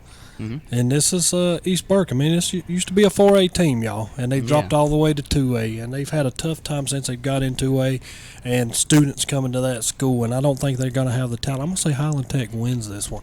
I'm going against you. I'm saying East Burke's going to win this one. So we got Highland Tech and East Burke. I myself am going to take East Burke as well. So it looks like it's 2 against 1 here, Terry. But I understand what you're saying. Community School of Davidson at Northmore. Start with Terry again. We'll just go this way. Here we go. Oh, this is funny because I get to start it and y'all get to go against me. I understand. Well, but Community School of Davidson at Northmore, I have no idea about Northmore. I'm just going to go out on a limb and say Community School of Davidson wins. Northmore is in Robbins, North Carolina. That's a long drive for Community School of Davidson. Northmore wins by 3. I'm going to go with Community School of Davidson because, like Terry, I do not know anything about Northmore. This game, though, I know a little bit about both teams. South Lake Christian at Lake Norman Charter. Terry. Well, these are the games that you wonder because Lake Norman Charter, when they were in the South Fork before, and it was the Southern Piedmont at that time, but when they were in there, the first 2 years they were in it, they were not that good, and then they got better year and really was able to compete the 4th year. This right here, but you're playing South Lake Christian. Yes. South Lake Christian's pretty good. Yeah. I got South Lake Christian winning by 5 touchdowns. Yeah, South Lake Christian. Yeah, I think this was a 3-0 South Lake Christian. Yeah. When you see that name in this area, you know those boys down there at South Lake, they know how to play football. So we'll now slip on over to the 7:30 games. We're going to start with Chase and Bessemer City. Who you got, Terry? Be very careful. You got one Kevin Hastings with a quick phone call if you don't pick a certain team. Yeah, he would, but they are playing at Bessemer City. Bessemer City, let's take Bessemer City by 2 touchdowns. Oh, there you go. You didn't want that phone call. Yeah. I'm going against you, Terry. I'm going to take Chase. Court Rafferty at the helm leading them that way. I'm saying Coach Rafferty's going to win at Chase. I feel bad that there's only 3 of us because it'll always be a little bit lopsided, but yeah, I'm going to go with Bessemer City as well. Providence Day Mountain Island Charter. That's another 7:30 matchup. Start with Terry once more. Well, this is also a game. Mountain Island Charter, here we are again. Mm-hmm. Last year, me and Shannon sat in here and said this team ought to win to 1A state. That didn't happen. Here they are again. I think that they've got all the pieces in place. Mm-hmm. Can you do it again this year? I mean, that's the question. Can your defense step up to play good? I remember last year when they had to play Bessemer City, and they were like, well, go ahead and almost give us that trophy. It's not going to be between y'all. But and then all of a sudden, Bessemer City beats them. I mean, you got to be on ground level, play the game of who you playing, and play who you playing. Yeah. But don't play down the competition. Yes, exactly. I think Providence Day is a team that's fell off in the last couple of years, so I'm going to take Mountain Island Charter by 10 points. I'm taking Mountain Island Charter by 2 touchdowns. I'll take Mountain Island Charter by 5 if we're going to just throw numbers out there. All right, we'll go Drawn, West Lincoln. I was going to go to Shannon first, but this is, of course, Terry's school. West Lincoln and Drawn. Terry, go ahead and lay it all out there. Just go ahead. That's what I'm going to do. Be careful. This West Lincoln team's a little bit better. Nobody's giving them it, and I love it. They love it. Because everybody's saying, hey, what you did last year and what you're going to do this year. Did you fill your hole that you have at quarterback? Yeah, the guy that took his place. Does he have the same arm that Willis has? No. Okay. I'm going to put it like that.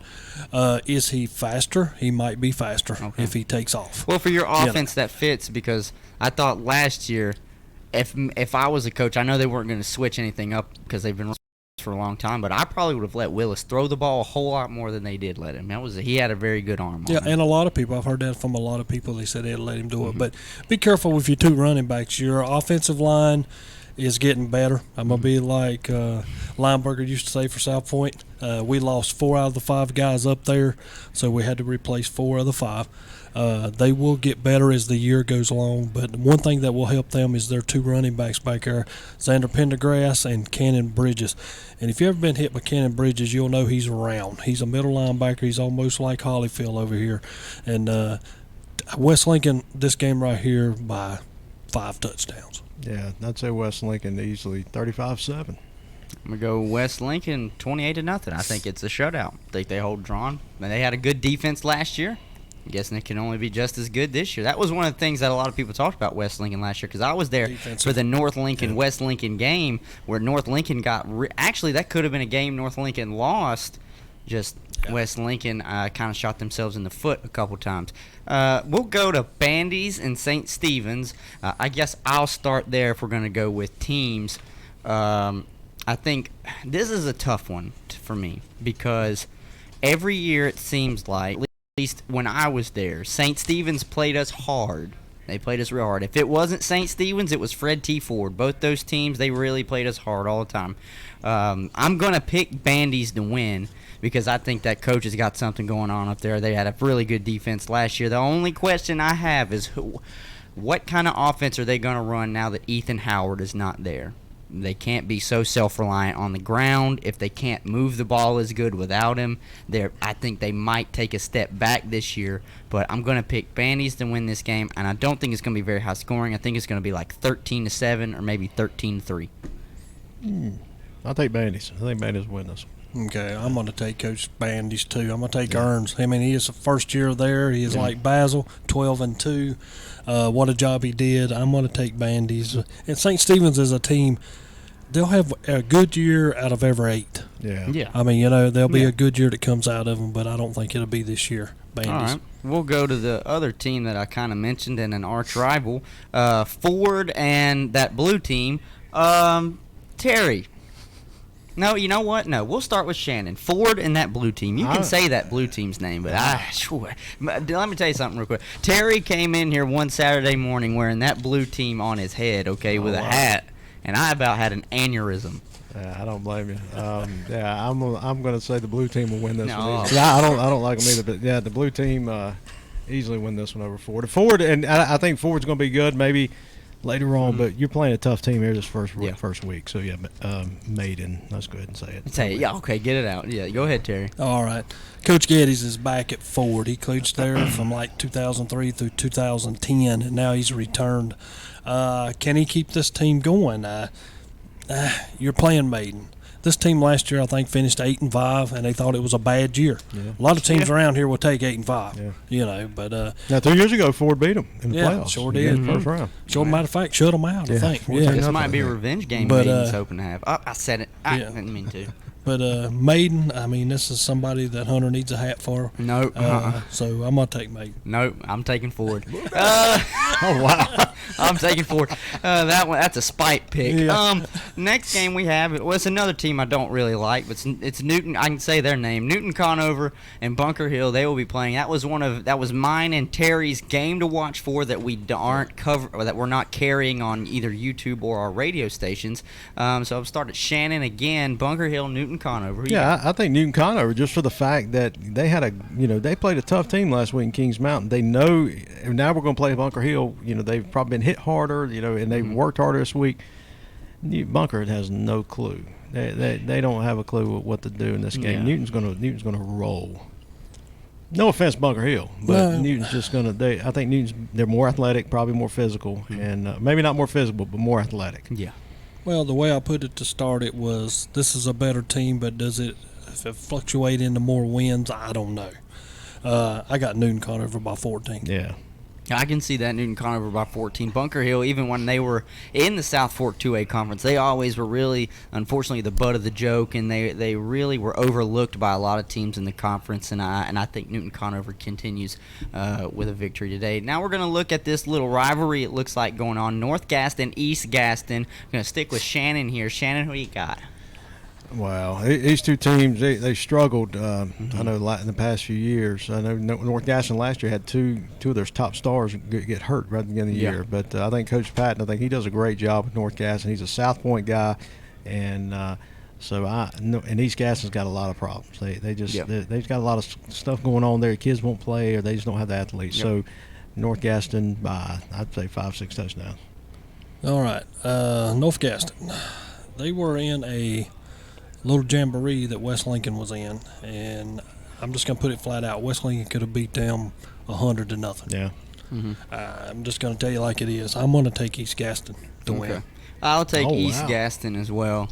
That's who I was choosing to pick. This may be the only game North Gaston wins, but they're going to beat East Gaston. But we're going to choose East Gaston. All right, we're pushing time right now, so we really just got to do a little bit of pick'ems right here. No, we can't go too much in depth, so we can do that on our other games. We'll just pick those two because we've already kind of looked at those. Northwest Cabarrus and Forest View. All right, go Shannon.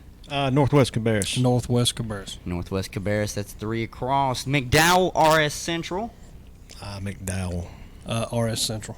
I was going to go with McDowell as well. The Green Hope Ashbrook game as well has been canceled for tonight, so we won't do that one. East Rutherford and West Henderson. East Rutherford.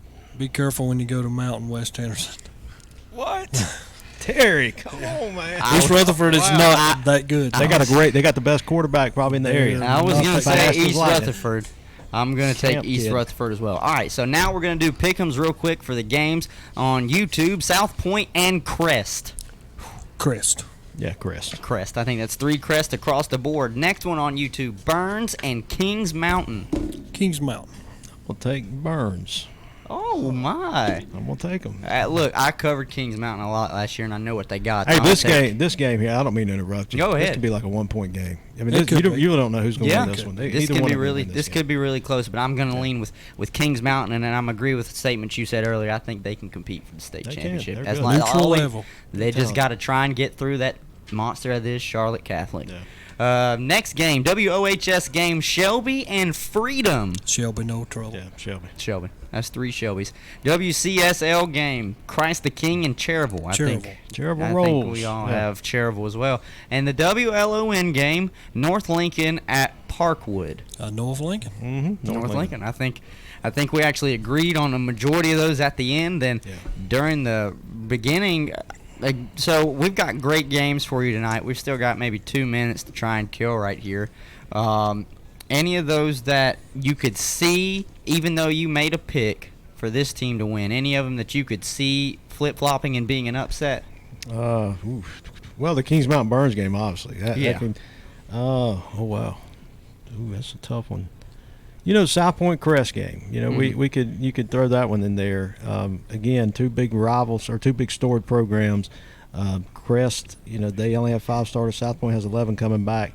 That could be a game where South Point gets on that roll and they just pound and pound and pound the ball down the field, and Crest panics and they try to get it back in one play, throw a pick, and they're down by 2 scores or 3 scores now. Mm-hmm. So that game could probably go either way as well. And you got to be careful, St. Stephen's. So this might be the year St. Stephen's shows up and they beat Bandy's. Terry, I don't know why you said that. Yeah. I'm trying to sit here and think. Was that out of spite or was he being serious? Was he being serious? I don't know about that. You did in fact take Bandy's. Me looking up there, I think the one that I could see that I picked go flip-flop would be probably the Maiden Ford game, just because I picked that one out of spite. But like I said, Ford has beat them in the past within a short period of time. We've seen this happen only about a year ago in the was it a year ago or was 2 years ago? 2 years ago in the playoffs. 2 years ago in the playoffs, Ford upset Maiden. That was a big upset because a lot of people thought Maiden was going to make a pretty decent run towards the championship, or at least deep in the playoffs. So I could see Maiden beating Ford, but and it's hard. It's hard this first week to just guess. It is. You're just guessing. You have no clue. No, that's all this is. I know I called them pick'ems. We should have called them guess'ems. Yeah. These are just guess'ems. There are some of them that are pretty blaring out there. Right. I hate to say it, but the Newton Conover one was kind of an easy pick for me. Yeah. Just because I know how Bunker Hill, Terry says it all the time. History shows just what I've known from Bunker Hill here as of the past maybe 10 years. They've not had the strongest program, but if Bunker Hill would like to prove me wrong tonight, you know what? I wouldn't be upset about it. No. I wouldn't be upset about it. I think it would be great for that program. We're running up on 6:59 right now. Don't know if Calvin's ready for us to go ahead and take a break and end it here, but that's what we're going to do. Ladies and gentlemen, thank you guys for tuning into the Witherspoon Insurance Agency pregame show every Friday night, 5:30 until 7. Getting ready. Also want to say a big thank you to Mitchum's Kitchen, who was our food sponsor tonight. Thank you so much. Go and see them tomorrow.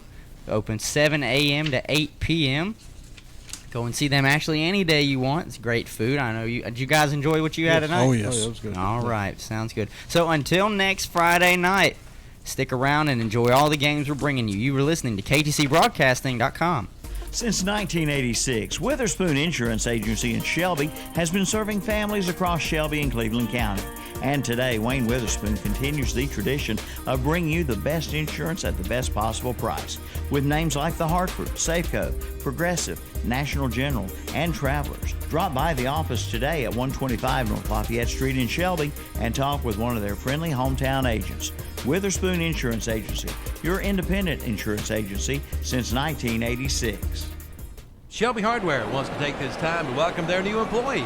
First, we have Sales Associate Savannah Dockery. Hi, this is Savannah Dockery. I'm the new Sales Associate at Shelby Hardware. Come and see me. Next, we'll go back in the shop where we'll find Pat Rowe. This is Pat Rowe at Shelby Hardware. I want to invite everybody out, my friends and family, to get your Echo products and all your lawn and garden products repaired and your hardware needs. And be sure to shop their Super Saturday table, filled with big sale items each and every Saturday. That's Shelby Hardware, 506 South Lafayette Street in Shelby. It's the Summer to Drive Yamaha sales event at Full Throttle Power Sports in Gastonia. Yes, it's time to get out and ride. Get up to $3,000 in customer cash and load 2.99% APR financing during this special event. And check out the new Yamaha Slingshot, the ultimate joy ride, with rebates of up to $2,500 and 2.99% APR financing for up to 60 months. So get out and ride during the Summer to Drive sales event at Full Throttle Power Sports, 100 Indian Walk, exit 22 off I-85 in Lowell.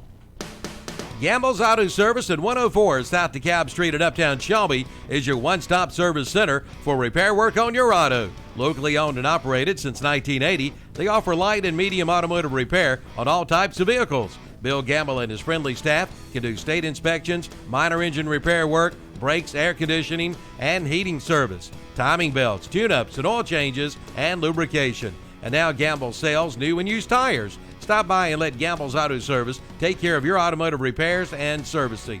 That's Gamble's Auto Service, 104 South DeKalb Street, Uptown Shelby. Call 704-487-5079.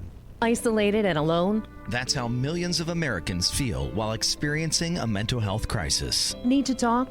Our providers love to listen. Call us now at 1-888-235-HOPE. That's 1-888-235-4673. Partners, improving lives and strengthening communities in North Carolina. 1-888-235-HOPE. 235-4673.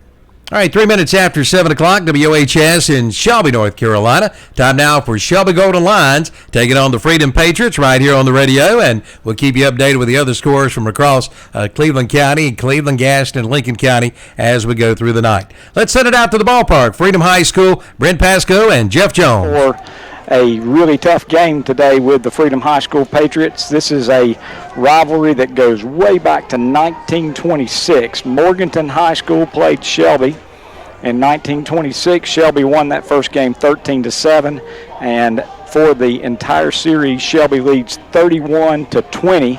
This is one of those unusual series that goes so far back with no ties. It does, and the teams took a few years off and then came back and renewed the rivalry in 2015, Jeff, and since then Shelby's won all 4 matchups, although the last 2 have been a little bit tighter than the first 2, 14-7 2 years ago right here, and then 31-21 last year at Shelby.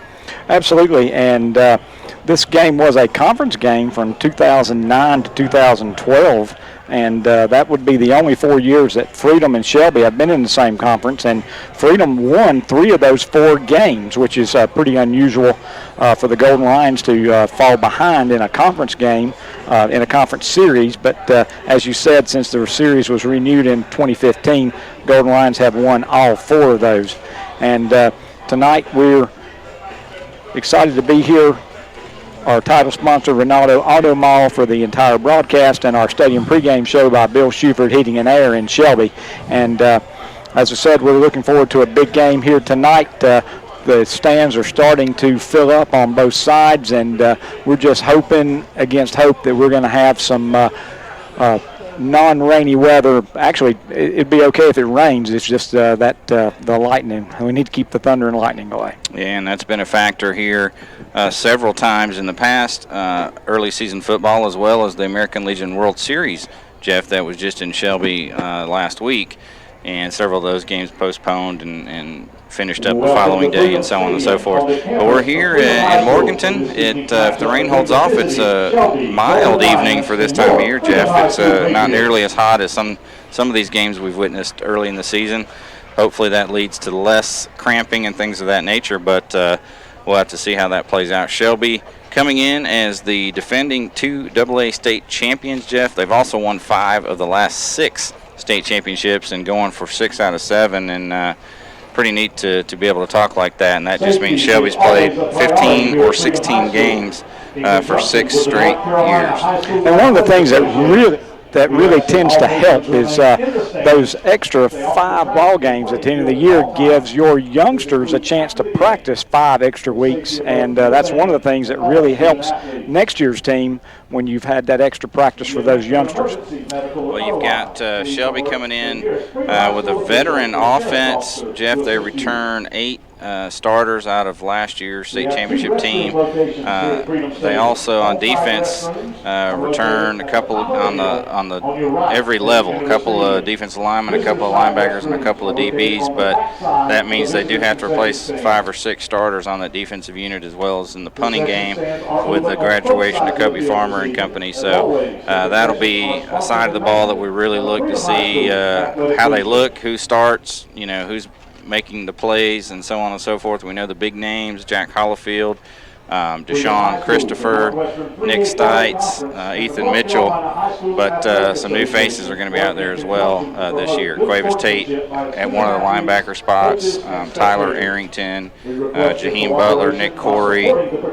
I think we're going to see a lot of Malachi Hamrick at defensive end, and it'll be interesting to see how that defense looks. It'll be exciting, and anytime you start the regular season, one of the things that is always a big question mark is how those special teams will play, because there's really no way to practice with the full speed that you get in a kickoff or punt situation. And even though we've had a couple of scrimmages and a jamboree, this will be the first time that we've had a full-scale kicking game with rush and trying to cover, and so that's always exciting. And one other thing, playing at Freedom, it is a difficult task, and this has been in a lot of ways kind of a house of horrors for the Golden Lions over the years, and Shelby, I think it's really important Shelby get off to a good start today. And Shelby did not get off to a great start last season, although they did win the opener 31-21 against Freedom. Then Shelby lost 3 games, Jeff, before they ran off 12 victories in a row to that state championship. So Shelby hoping to get a little bit better start to this season. As far as that goes, we're going to take a 3-minute break here on this Bill Shuford Heating and Air pregame show. And when we get back, we'll talk a little bit about what Shelby returns and what Freedom returns. We'll do that after this 3-minute break.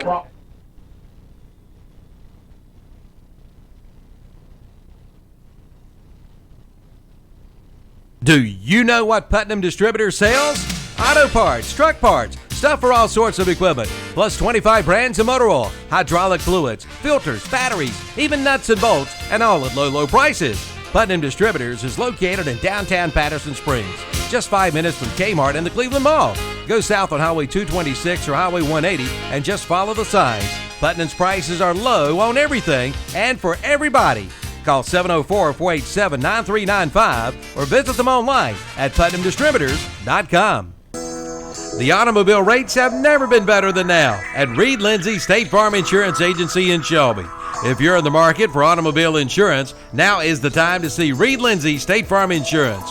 Their mission is to help people manage the risk of everyday life and help you recover from the unexpected and realize your dreams. You'll find a friendly staff that will work hard for you and your insurance needs. From auto to home to property, life insurance, and more, see Reed Lindsay State Farm Insurance Agency, 1671 East Dixon Boulevard in Shelby. Open 9 to 5 Monday through Friday. Online at reedlindsay.com. Who are you? You're not a goat. Oh, you say you feel like a goat since you didn't buy your car from Renato Auto Mall in Shelby. And now you're putting up with a bunch of bull. Don't be like my friend here. You get no bull at Renato Honda and Renato Kia at Renato Auto Mall in Shelby, 4423 East Dixon Boulevard. Don't let another dealer get your goat.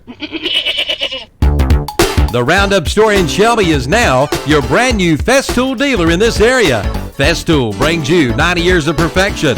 With Festool, your tools are always in good hands. From drills to screwdrivers to dust extraction, also sawing, routers, and more. And all with a 3-year comprehensive warranty. Buy with confidence. Buy a Festool tool today. Now available at the Roundup store, Highway 74 Bypass, East End, Shelby. S&M Sports Shop is your dealer for Under Armour sports apparel in Cleveland County. Come and see the selection of Under Armour shirts, shorts, shoes, socks, and sunglasses. S&M is also your team outfitter for all local schools in whatever sport you play. They have letter jackets for all local high schools. Plus, S&M is your headquarters for Oakley sunglasses. For all your athletic needs, go to S&M Sports Shop. They're located at 707 South Lafayette Street in Shelby. Settle in with comfort from Settle Heating and Air in Shelby. Listen up, Cleveland County. Now through September 30th, their one-time heating or cooling system maintenance package that is regular $125 is now only $65. Again, only $65. All for good through September 30th. And if you live outside of Cleveland County, call for special pricing for you at 704-481-1788. Yes, settle with year-round comfort from Settle Heated and Air. Online at settleinwithcomfort.com. Welcome back into Morganton Freedom High School for week 1 of the 2019 regular season. Brent Pasco and Jeff Jones bringing you Shelby High and Freedom here tonight at Freedom High School. And Jeff, two teams coming in with some high expectations for this year. Obviously, Shelby defending 2AA state championship team and looking to try to repeat. But Freedom, another team that was a playoff team, has a lot of veterans returning. They returned 2 the co-players of the year from their conference. And let's talk a little bit about those guys, Jaden Birchfield and Desmond Caldwell. Yeah, Jaden Birchfield, 6'2", 210-pound senior quarterback, and he completed 80 passes. He rushed 80 times for 516 yards and 15 touchdowns. He's the leading returning rusher, and as far as passing goes, he was 180 of 272, 7 interceptions, over 2,800 yards and 27 touchdowns. And his leading receiver is back as well, and he was the co-player of the year in Burke County. That's Desmond Caldwell, 6'1", 180-pound junior. He had 55 receptions for over 1,000 yards and 13 touchdowns. And anytime you've got a quarterback that is the leading rusher and passer for the county, you know your defense is going to have to really be solid. You're going to have to do a great job of containing the quarterback, keeping him in the pocket, and then you're going to have to put some pressure on him so that his speedy receivers can't run around and get open. And Birchfield is committed to the Naval Academy for next season. So Division I athlete he is, and a senior at that. So it's going to be a tall task for the Shelby defense, the younger Shelby defense, having to replace 6 starters from last year and having to face a veteran offensive unit from Freedom. They also have some other running backs, Chase Young, who was injured last year. They're looking for big things out of him. He wears number 20. You'll see him receiving and running the ball. And then Makai Spates, number 7, he's a junior, Jeff. He's a two-way starter at linebacker and running back. And then they sort of have a H-back, fullback combo of Bryce Griffith and Noah English. And then the receiving core, Burgess, Hedrick, Dula, Caldwell, Titus Walker, and Chase Young. We'll probably see a lot of them, but what's getting the most play is those guys up front. Absolutely. They've got 5 returning offensive linemen. They're all seniors. Kevin Hover, a tackle, 5'11", 230. Justin Taylor, a guard, 6'2", 200. Austin Lowry, a tackle, 6'2", 230. Jacob Dembski, senior, 5'11", 265, and Dorian Williams, the center, 5'10", 215. They're all seniors now. They're not giant, but, I always like coaching offensive linemen that didn't necessarily have to be giant, but if they've got good feet, they can make things happen. And one of the things that Coach Luke Little in his second year here at Freedom, he talked about how much better they are, how much better off they are this year because they've got that offensive line coming back and they've got a receiving core and a lot of different running backs. He called it running back by committee, and one of the things he said in the paper was we're not even close to where we were last year as far as we've got in, which sounds kind of bad. Then he says we're so much further ahead, and that's because we've been here a year. And so he is expecting big things from his offense. And so, I hate to say it, but when you look at it on paper, you're thinking this might be a high-scoring game. And I swear we said that 2 years ago, and it was 14-7. So who knows? You just never know in these type of games what will happen. On the defensive side, Freedom has a lot of guys going both ways. A couple of those guys up front on the defensive line that you mentioned, Lowry, Dembski, Over will all be rotating at defensive tackle. Noah English, who will be at H-back, is also a defensive end. Spates and Young, who we mentioned at the running back spot, both will start at linebacker. And Griffith and Dula and Walker, who are three of the receivers, will be starting at cornerback and safety. And then the quarterback, Birchfield, will start at safety. So really on defense, just Deontay Roddy and Day-Day Burgess, both of them are called Day-Day, and Cam Silvers are the only three guys that don't go both ways on that defense. So, well, and another thing, I got to watch a little bit of their scrimmages, and they have 7 players that do play on offense and defense. Now, they're not all starters, but there are 7 young men that do tend to play a good bit on offense and defense, and that's a different from the way Shelby does things. And so you would hope that when you get to the 3rd and 4th quarter that you'll get some kind of advantage on that. Of course, early in the season, hard to say, but we're about 13 minutes away from kickoff. We're going to take another break on this Bill Shuford Heating and Air pregame show. When we come back, we'll have our coaches' conversation, and we'll take a 3-minute break. We'll be back right after this. Shelby Hardware wants to take this time to welcome their new employees.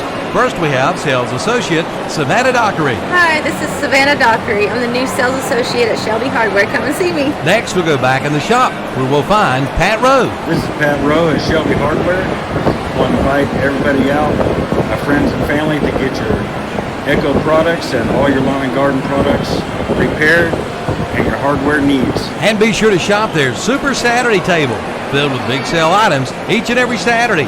That's Shelby Hardware, 506 South Lafayette Street in Shelby. Buy here, pay here at SNR Auto Sales in Shelby. Susie and Richie Knipe says now's the time to come in and save, with down payment starting at $9.99. That's right, only $9.99. Come see the selection: Hondas, Chevrolets, Fords, Nissans, Kia, Lexus, Volkswagen, Dodge, and even a Hummer, plus trucks too. Be another satisfied customer today. Buy here, pay here at SNR Auto Sales, 411 South Post Road in Shelby. Call 704-487-0570 or go online at srautosales.com. For over 100 years, the Stamey Tysinger Funeral Home in Falston has been providing services to families of our community with care and compassion. And now the Stamey Funeral Home has added the Cremation Center along with a new name, the Stamey Tysinger Funeral Home and Cremation Center. The Stamey Tysinger Funeral Home and Cremation Center on Highway 182 in Falston, and the Stamey Funeral Home in Cherryville, located on Dixie Street in Cherryville, serving you with care and compassion in your time of need. Congratulations to the Transportation Administration of Cleveland County for being awarded the Transit System of the Year from the North Carolina Public Transportation Association. TAC is a fixed van service with 33 stops in and around Shelby, transporting the elderly and disabled residents of Cleveland County with safe, dependable transportation with professional drivers. All vans are ADA compliant with wheelchair lifts. For more information, call the Transportation Administration of Cleveland County at 704-482-6465. When it comes to a coyote, it's time to check out West End Sales in Vail, North and South Carolina's #1 dealer.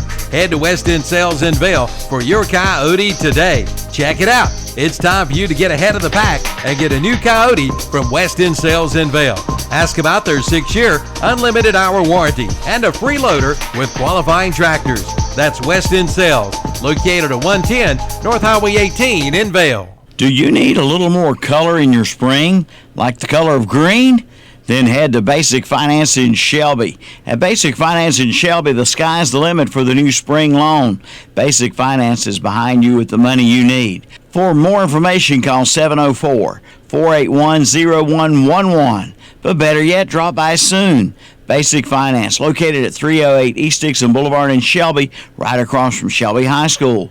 Remember, golf on Saturday, church on Sunday. That's Basic Finance in Shelby.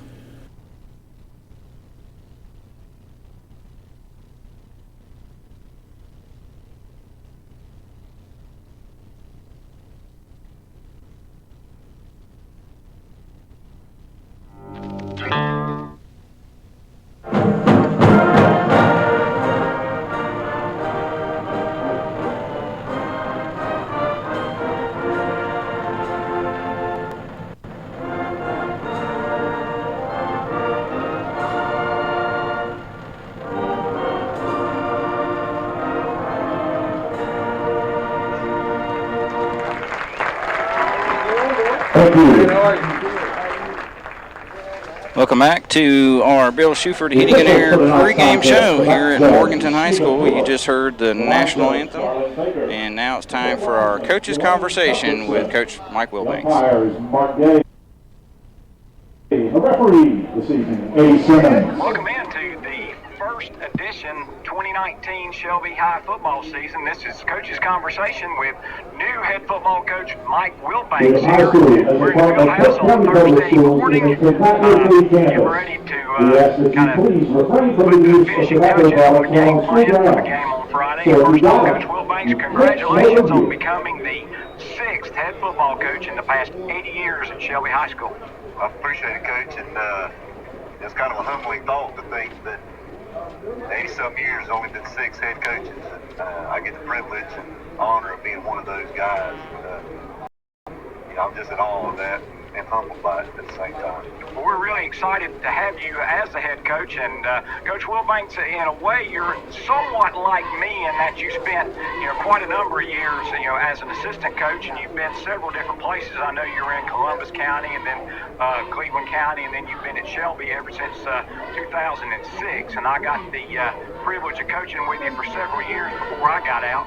I was just wondering if you could tell me who are some of the coaches that have impacted you, and what have you learned from them as you're prepared to coach your first game as a head coach?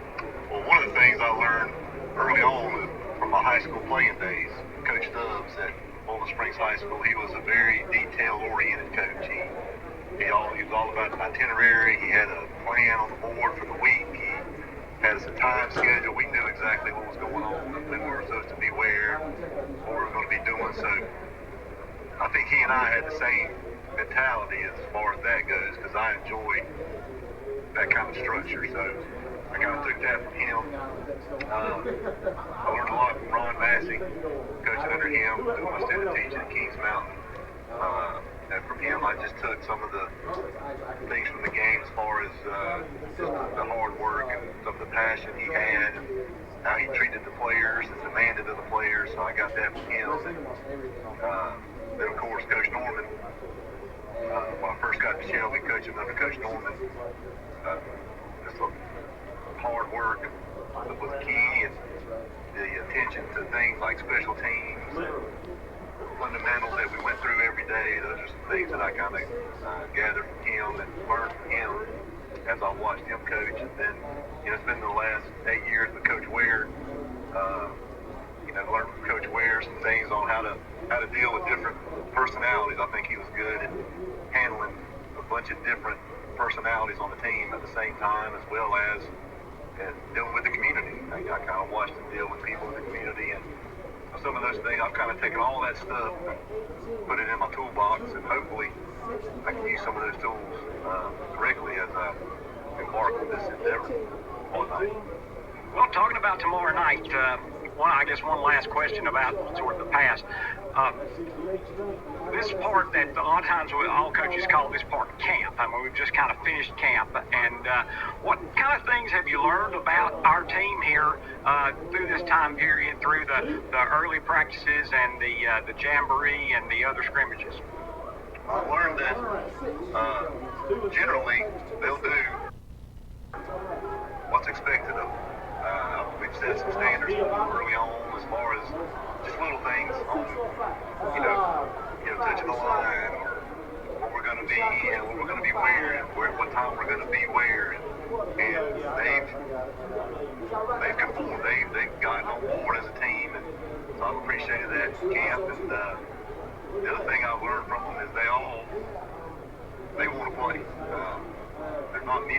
there, if any, that I can think of that are just out there to be there. They all want to contribute somehow. So I've enjoyed getting to know them in that regard. But yeah, as we've gone through camp, we've had to face some adversity with heat. Face some adversity with getting banged up. Kind of learn. Captains tonight for the visiting Golden Lions of Shelby High School are number 2, Jahari Mitchell, number 5, Deshaun Christopher, number 18, Isaiah Bess, and number 68, Ethan Mitchell. Captains for the Patriots, number 56, Austin Howard, number 58, Jacob Dixie, and number 40, Jaden Burkfield. A coach for the Golden And that was Coach Mike Wilbanks with Jeff yesterday in the coaches' conversation, and players are making their way out to midfield for the coin toss. Jeff, I didn't get the Shelby captains yet, but for Freedom we can probably give the numbers there. 56, Austin Lowry. 58, Jacob Dempsey. 3, quarterback Jaden Birchfield. Also, I would like to note here, several fans are saying that we should turn our crowd mic off. Our crowd mic is not on. That's how loud that's just how loud the speaker is next to us, and so we'll try to talk over that as much as we could. Also, had about another minute of coach's conversation, but when the loudspeaker's on, you couldn't hear what he was saying anyway, so we'll do a little bit better job of that next week. Shelby captains appear to be quarterback Isaiah Bess, safety Deshaun Christopher, wide receiver Jahari Mitchell, and defensive tackle Ethan Mitchell, the 4 captains for Shelby. Shelby will kick off to start the game. They'll be going from our right to left, which is away from the scoreboard and towards the field house. And Shelby, Jeff, dressed in their white jerseys, black pants, gold helmets. And I've yet to see what Freedom's got on. They're in their little tent over here. Yeah, Freedom's in their red jerseys with their white pants and red helmet, basically the classic Freedom jersey. I guess one last thing we need to do here before we close down our stadium pregame show by Bill Schubert Heating and Air is let's go over our Campers Inn players to watch. And I'll take the defense, and this will be a shock to everybody, but I'm going to go ahead with Mr. Hollifield. He's going to be my guy. He's going to be my player to watch. And Jack Hollifield. Jack Hollifield, middle yes. linebacker. So I get offense. I'm going to go with Giovanni Daly, senior wide receiver. Jeff, he's a returning 1,000-yard receiver last year. He led the team with 54 catches for 1,033 yards, 12 touchdowns. He averaged 19 yards per catch. And he had his biggest games, I would say, down the stretch. I think he reeled off about 5 straight 100-yard games in the playoffs. Had a huge game in that Western Final against High Brighton, and then just as big a game, state championship against North Davidson. And looking for a big senior season out of Giovanni Daly, number 6. Our Campers Inn offensive player to watch. And that's going to conclude our Bill Schubert Heating and Air pregame show. And we're about to kick things off with Silas Goss teeing it up for Shelby on the right hash. Jeff and Freedom will get the ball first. They're in their red jerseys, white numerals, white pants, and red helmets with a white stripe, and their logo on the side. Looks like back deep. Well, they're still making their way back deep. I think one of the guys they're going to be 3 receivers deep. One's going to be number 5, Savion Pittman. The deepest man is going to be number 10, Desmond Caldwell. He's the speedy receiver that's back, and I didn't catch the other number, Brent. It looks number like 20? It's 20, Chase Young. Okay. And so Goss does have it teed up on the right hash. We're ready for football. We're ready to start this 2019 season here at Freedom High School. Whistle blows and Goss puts his foot into it. Low liner. It's going to be taken. It's over the head of Young and into the end zone. Actually over the head of Caldwell, and good leg on that one by Goss for the touchback. Absolutely, and that one just really hung in the air, and The receiver thought he was going to be able to step up to about the 3-yard line, but to be quite honest, I don't think he could have caught it without his feet in the end zone, and that's a very good kick. And so Freedom's going to take over on their own 20-yard line. 12 minutes to go, looking for the first play of the 2019 football season. Damian Dula and Desmond Caldwell to the near side, to the far side, Day Burgess as they go with the spread handoff. I believe that's Young, and there's nowhere to go. He's hit by 29, Jimmy Wisnett, who came off the defensive end spot. And a host of other Golden Lions. There were at least 6 Golden Lions in that scrum, and they're gonna be awfully nice to him and give him the line of scrimmage. And so that's going to be 2nd down and 10. So it couldn't be a better first play for the Golden Lion defense. Wisnett, one of those guys that's replacing a big-time player in Trey Jolly, who's at Western Carolina this year as a freshman, and has a great first play as a starter. In motion goes Dula, back to throw Birchfield. He's going up top, single coverage. He's got Caldwell, and he overshoots him. Nick Corey on the coverage. Yeah, Nick Corey did a nice job on that. That almost looked like maybe they were going to do the back shoulder throw, and receiver Desmond Caldwell stopped, but that ball went over everybody's head. But again, it was good coverage by Corey, and there was just enough pressure to force Birchfield to get rid of the ball. And again, one of the keys tonight is to make Birchfield throw the ball instead of run in open field. Passing down 3rd and 10, 4 receivers. They got the big fullback in, B.J. Hampton to block, and Birchfield gets rid of it, and it's almost a great catch by Day Burgess, but it's off his hands, out of bounds, incomplete. Tyler Arrington on the coverage. Yeah, that was a really nice pattern, and it was a good throw, and I know the receiver's going to be really mad at himself for not coming down with that. Birchfield had to get rid of that quickly because we ran a stunt, and one of the linebackers came free very quickly. So that's going to be 4th and 10. Velez into punt. And who's back deep? Back deep, Camarde Husky, number 3 for the Golden Lions. And let's see if Velez, who only has about an 11-yard drop, gets this one off. He does, and it's a pretty good kick. Husky's going to let it bounce, and it takes a Freedom bounce. Now he attempts to pick it up, and he almost touches it, and the official's going to say it was downed at the 30, so he did not touch it. Ooh, that was a little bit scary, and that's going to be actually a 50-yard punt with no return. That's a great job by Velez, and so Shelby's going to have it.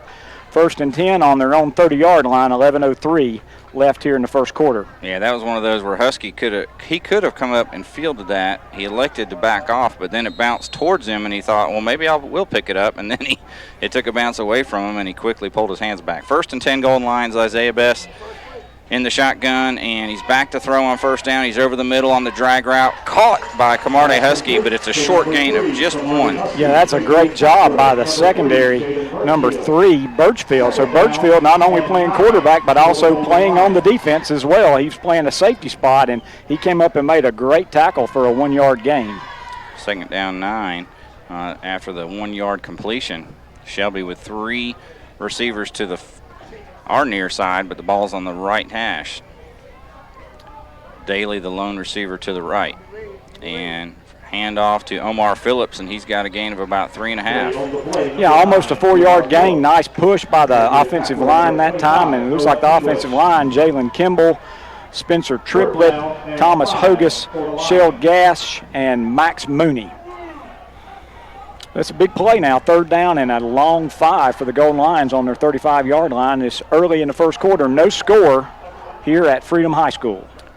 Phillips remains at running back. Mitchell in motion, and Best to throw, and he throws it to Phillips, who catches it, but he's shy of the 1st down by about 3 yards after he makes the catch. Nice tackle by 20, Chase Young. Chase Young, another one of those players that was injured last year, and they're very high on him. So that's going to be 4th down and 3. Good job by the defenses in both first series, and so trotting on the field is Alex Niblock to punt. Niblack, the senior, first-time football player, so this will be his first action other than the Jamboree last week. Let's see how he does. Good snap, and Niblack gets the punt away, and it's